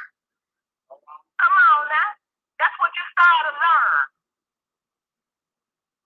When you step out your shell, but ain't never scared to step back in that bitch. Right. And that's real.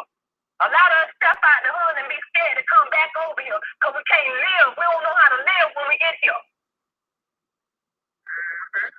If you raised in the hood, it's going to always be in you. And you're going to know this stuff good or bad. Either way, you can go to the Wisconsin. And ain't nobody there but you and 200 white folks. You're going to start to know something bad about them. You're going to start to know something good. Notice it about yourself. That's all I'm saying. You start with you. Notice the shit about yourself. And then you ain't got to worry about being Willie Lynch. Because ain't nobody going to Willie Lynch me. And that's real. Ain't nobody going to Willie Lynch me. And that's the reason why I got out of a relationship. So I don't have to be Willie Lynch. Right. Like a lot of people think the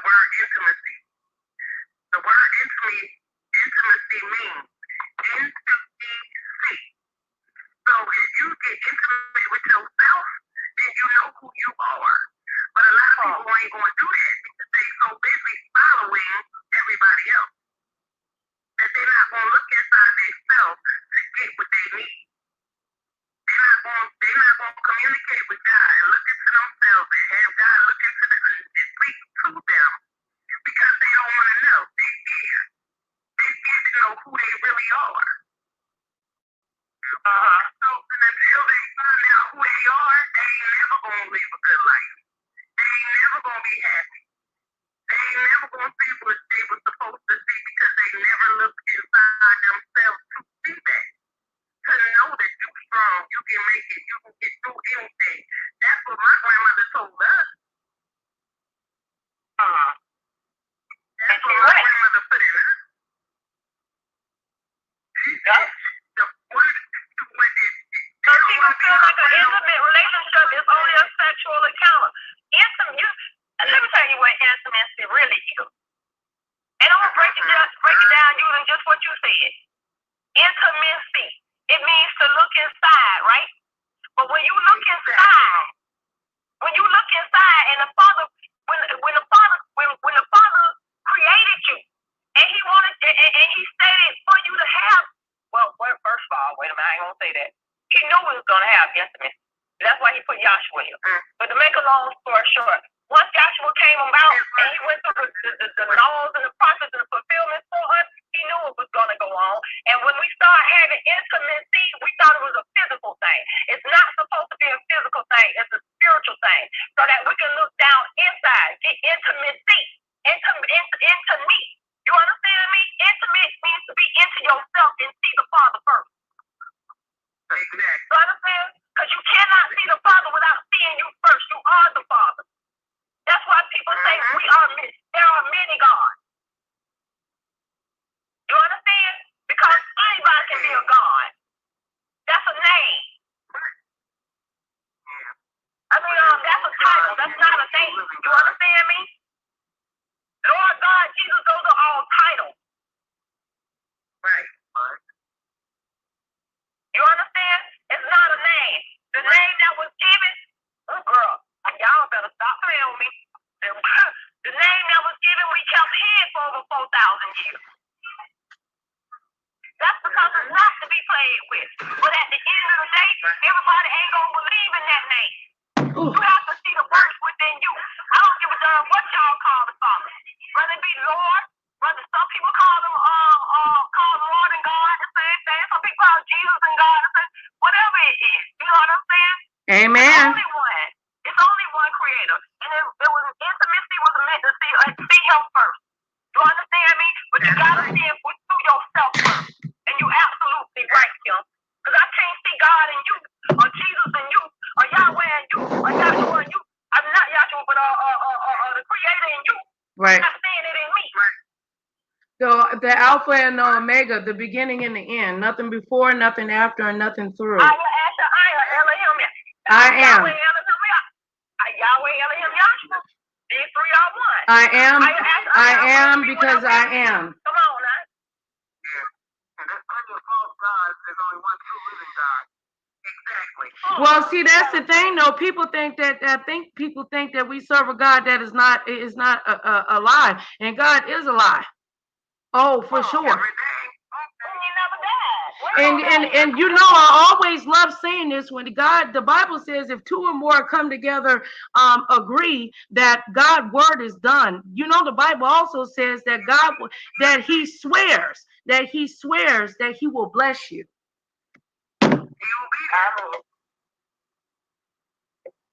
I ain't no prophet. I'm sorry, y'all, that I had to step away. Word to word, and all that does go to chapter number 26. None of that. But I can tell y'all that at the end of the day, what's in me, and that's Yahweh, Elohim, Yahshua. And I'm gonna tell you like this right here. Hey, a lot of things I do in this physical body, a person may not believe. Hey, that I do have that spiritual realm about me. Because a bitch might see me cussing, might hear me cussing right now. But like I said, it's all in what you believe in, all in what's in you. Because at the end of the day, I know for sure that Yahshua came here and died for my sin. You understand me? I'm gonna cut. I'm gonna bleed blood. I'm gonna get upset, and I might get angry enough to flip some tables. But it was already written. I ain't doing nothing Father don't know about it. Right. Even he's not angry. Come on now.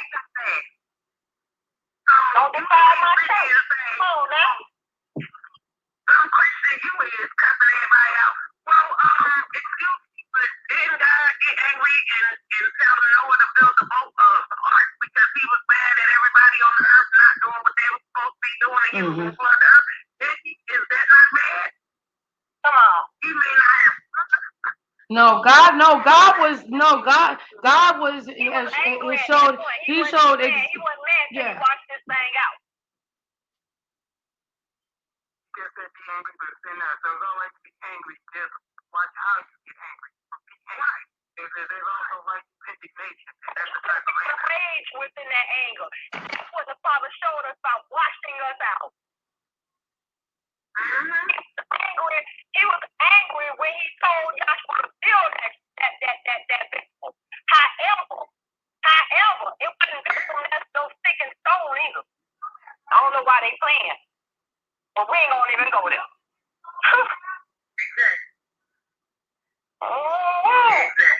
While they up there talking about they found the art up in the mountain. Who art that was? I don't know, child. Child, please. That's just like saying Moses went up into the mountain and came down with the 10 Commandments. That's a whole damn lie. Y'all better get up out of here. He went into the mountain when he laid down and went to sleep. You understand? That's the man. He went up. He went up in his body and mind. And the Father spit to him what he needed for him to hear. And he brought it down when he came and regurgitated it to the people. That's bringing it down. That's right. Don't say no darn well. Oh Lord, y'all. Who done got who? Well, who got? Oh Lord, hold on. Who done got Sister Tara to preaching? Who? See. Let me tell you something, y'all. Hold on. Okay, because the devil comes to try to kill, steal, and destroy. I knew that the word of God was being spewed. See, the devil be trying to find ways to disrupt stuff. I know you know what I'm saying? You know, baby girl had one of the little episodes. You know how that goes, sis. I was wondering, and I heard, the louder you said Yahshua and God and the Father, I said, oh, okay, I know what the devil's trying to do. He's trying to shut this down because she don't talk like this online. She talks like this in private. This is jewels that she's giving. She's extremely knowledgeable. Nah, because she being killed. Hey, we all want a court around here. She'll talking about some real stuff. You know what I'm saying? And she went all into the Willie Lynch letter. Like, for real. Like, people ain't understanding. Darn, I'm gonna have to listen. We here to shut knowledge, man. Man, I'm gonna have to listen to the. I'm gonna have to listen to the replay, man. Yeah.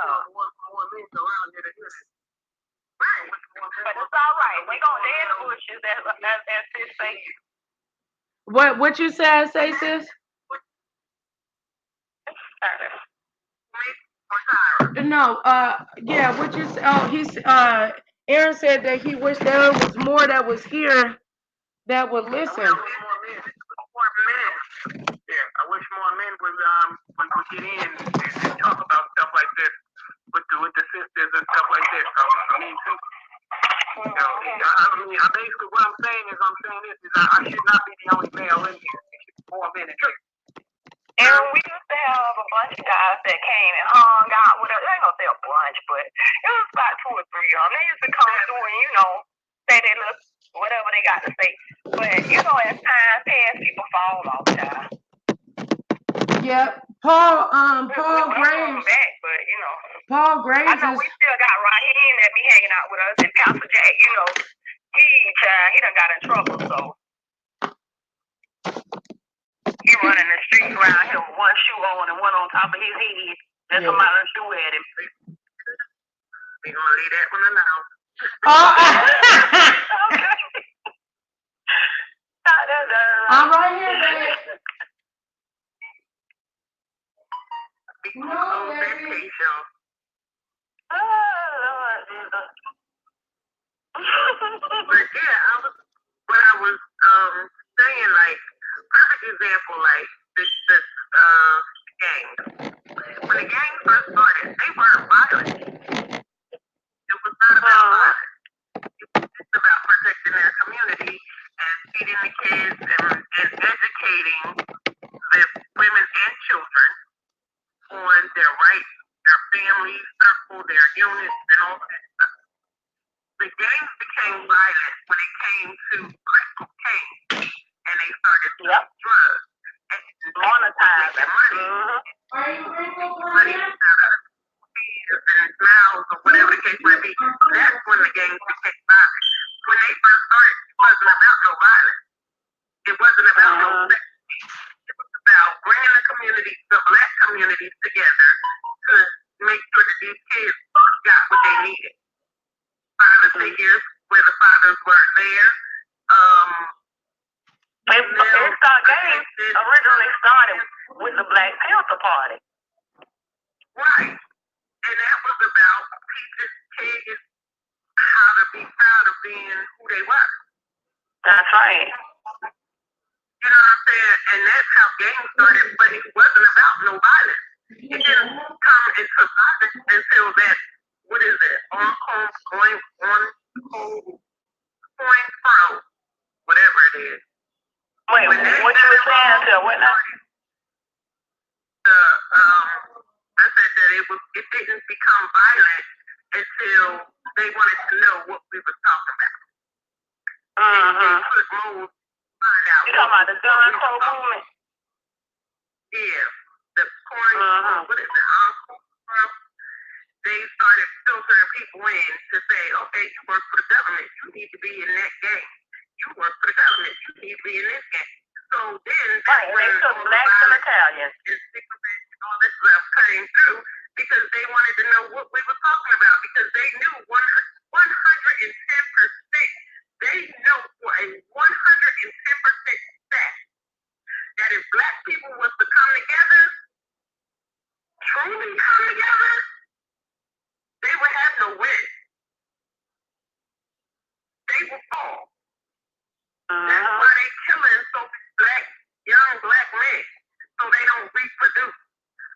They put them in jail and stuff like that, so they don't reproduce. Because railroading young black men. Exactly. Giving them 10 and 20 and 30 and 50 and 70 years in jail. But yet our counterparts don't even get half of that for the same crime. The same crime. The boy went and shot up the whole damn church, killing 9 people. The motherfuckers took him to Burger King, got something to eat before they locked his ass up, and they put a damn bulletproof vest on him. Yeah, they did. But then you got somebody looking for their keys and put a phone out, and you shoot him down like a dog? Are you serious right now? Y'all didn't think to protect him, but all he did was looking for his keys. Or the man who had his baby strapped in his chest. And y'all trying to arrest this man, and he's starting saying, I think my newborn on me. And y'all trying to take his baby off of him. And that's a shame. With a baby strapped in his chest. Or in Arizona, it was no, either Arizona or Texas. Her daughter walked out the dollar store. A dollar store. No, don't do them in the Dollar Tree now. Exactly, a Dollar Tree dog. So that cost more It was a baby. It wasn't like it wasn't like an adult walked in there and took a whole damn set of doll babies and decided that they were gonna sell them on the street. No, it was a baby, a 2-year-old who took a doll baby. And I'm sure if the parents would have realized that they could have, went back in and paid for the doll, it wasn't that serious. But y'all trying to shoot this pregnant girl. What kind of shit is that? But this boy just killed 9 people. That'd be that profiling. Let's not forget, in Ohio, let's not forget they shot a 12-year-old within 2 seconds after pulling up. Tamir Rice didn't even give him a chance because he was playing with a toy gun in the park. They just opened fire. All of these, you shot it. 45. And you know what happens when all this stuff goes down? They point the finger and say, and holler black on black crime. They'll throw something at us that a black person did to another black person to basically shatter you from what you're really seeing in society going down. These white people out here killing us. You understand? It just is what it is. There's too many crimes there's just no nonsense behind crimes, man. Right here. I mean, why is all these black people dying by the hands of the cops? Like this little boy that got beat up down here. You know what I mean? They got it all on the news by BS over the little boy got beat up and stuff. He didn't die, but he got beat up by the cops. And then, the cops, they tried to cover it up for the cops, but they highlighted it down here. Everybody made sure that they highlighted it, and now it's out and everybody's talking about it, But, And go ahead, Aaron. Had it not been at a school. Tara. What? Aaron is trying to talk, sis. Those are some of their favorite talking points. Anytime when you talk about their depravity, talk about their deviant behavior, they're always going to bring up black on black crime in Chicago and what's going on. That's their favorite talking point. So this is what they do. This is what their favorite thing to do. Yeah. I mean, they don't want to take responsibility for their action. And anytime when you call them out on it, they get up in their feelings because they get into instant victim mode because that's what they're so used to doing. They're so used to being entitled.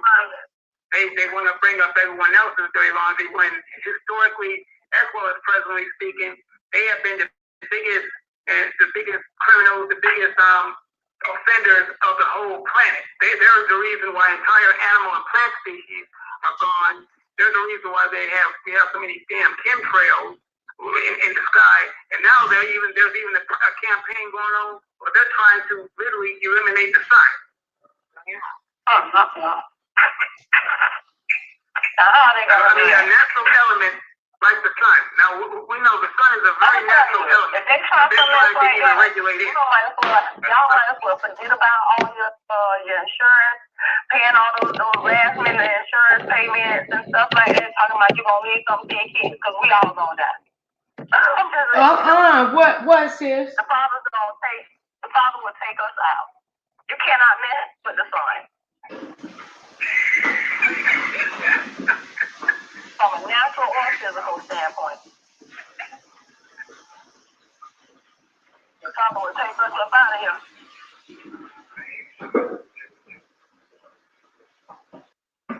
What is this over there last for? There's this.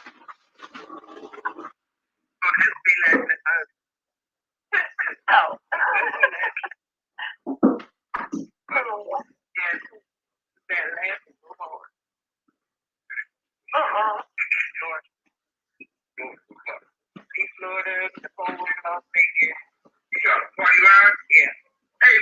trying to find a wine bag. He said hello, everybody. Hey, how you doing, bro? Okay, we just talking about these facts and knowledge we're trying to share with the people. Oh, he left out. But yeah, 45, he's this whole Hell's Gate open. Yeah, for them people to come out the woodwork to let them express themselves. But little do they know, they keep on doing it and they don't end up missing. Allegedly. Me and I think it's and Kim, I think we were talking. I think me and Kim were saying earlier. I think it was you, Kim, or was it Kim? I think it was Kim. We were saying earlier that there's gonna be situations where black people are gonna learn to embrace each other. We gonna learn to stick together because right now there's too much freedom going on. Too many of them are out there partying. So something's gonna happen because we still haven't seen to learn our lesson yet with this current administration. I mean, we getting there, but it's not happening fast enough. So something's gonna definitely have to happen to where we have no choice but to come back together and stick together and learn to love one another despite all these differences. Because you know, when I said this earlier, when he first got elected, first of all, I wasn't surprised. I knew it was going to happen because he had too much momentum going for him. And not to mention, it's just a certain way of the way things are going. But I don't really have an issue with it, and I'll tell you why. Because what it did was it exposed a lot of stuff that's going on. See, all these supremacists that were closeted before, they think that they came into control. That well, we in power now. They think that they got something going. No, actually, what happened is you got exposed. The spotlight is now on you. So now we know what we have to do. That's what's going on. So can I ask you guys? I'm sorry. And as far as I'm gonna wrap it up soon. But as far as the last administration that we were under, what happened is that black people got in the instant party mode, and we just let our guard down and thought it was just one great big free for all, and that's what happened. See, and then as far as things happening, he really didn't do all that much for us. To be honest with you, he did everything for everyone else, but really not that much for us. Now, one thing I will give him credit for is that he did it with smoothness, and he chose to work with his known enemies. He did do some things that were never done before. He brought a certain type of swag and elegance. As far as really just going way out for us, he really didn't. I mean, he did everything else for all the other groups, all the other so-called minority groups, but didn't really do nothing for us. So. Somebody say that because everybody act like Obama was this the white whale or something. You know what I'm saying? Right, the white hope.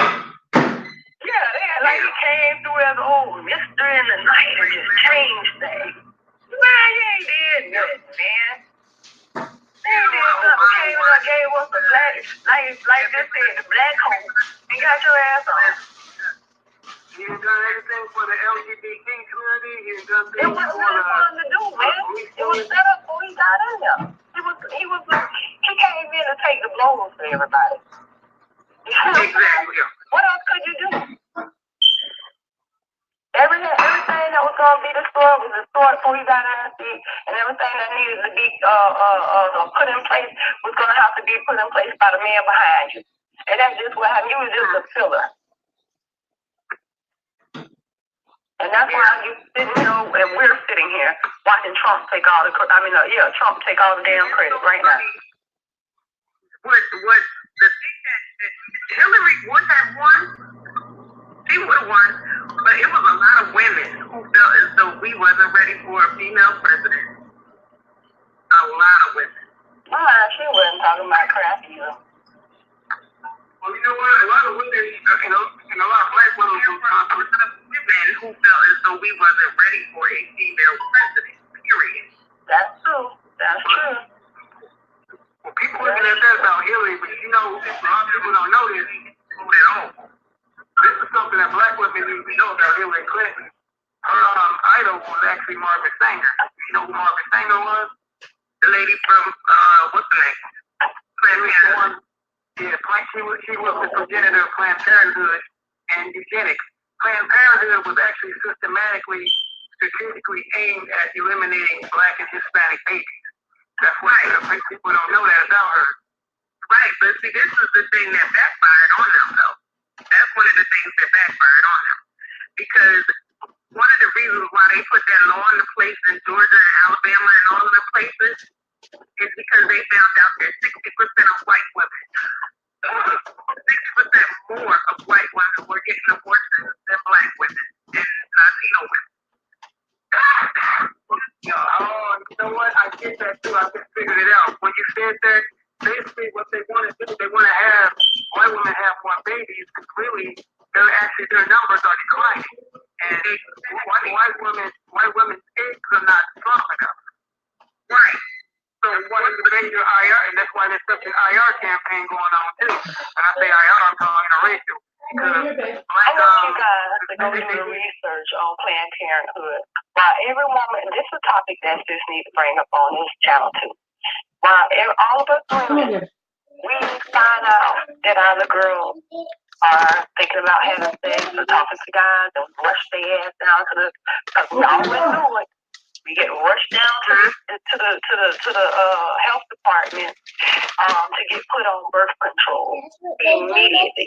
And whether we're saying we want to have sex or not, as soon as they find out we're talking to a little boy, ooh, child, you bad. And they speed us down. Y'all need to do the research before you think about taking your child down the next time. If you have a little girl, do the research and the science behind Planned Parenthood.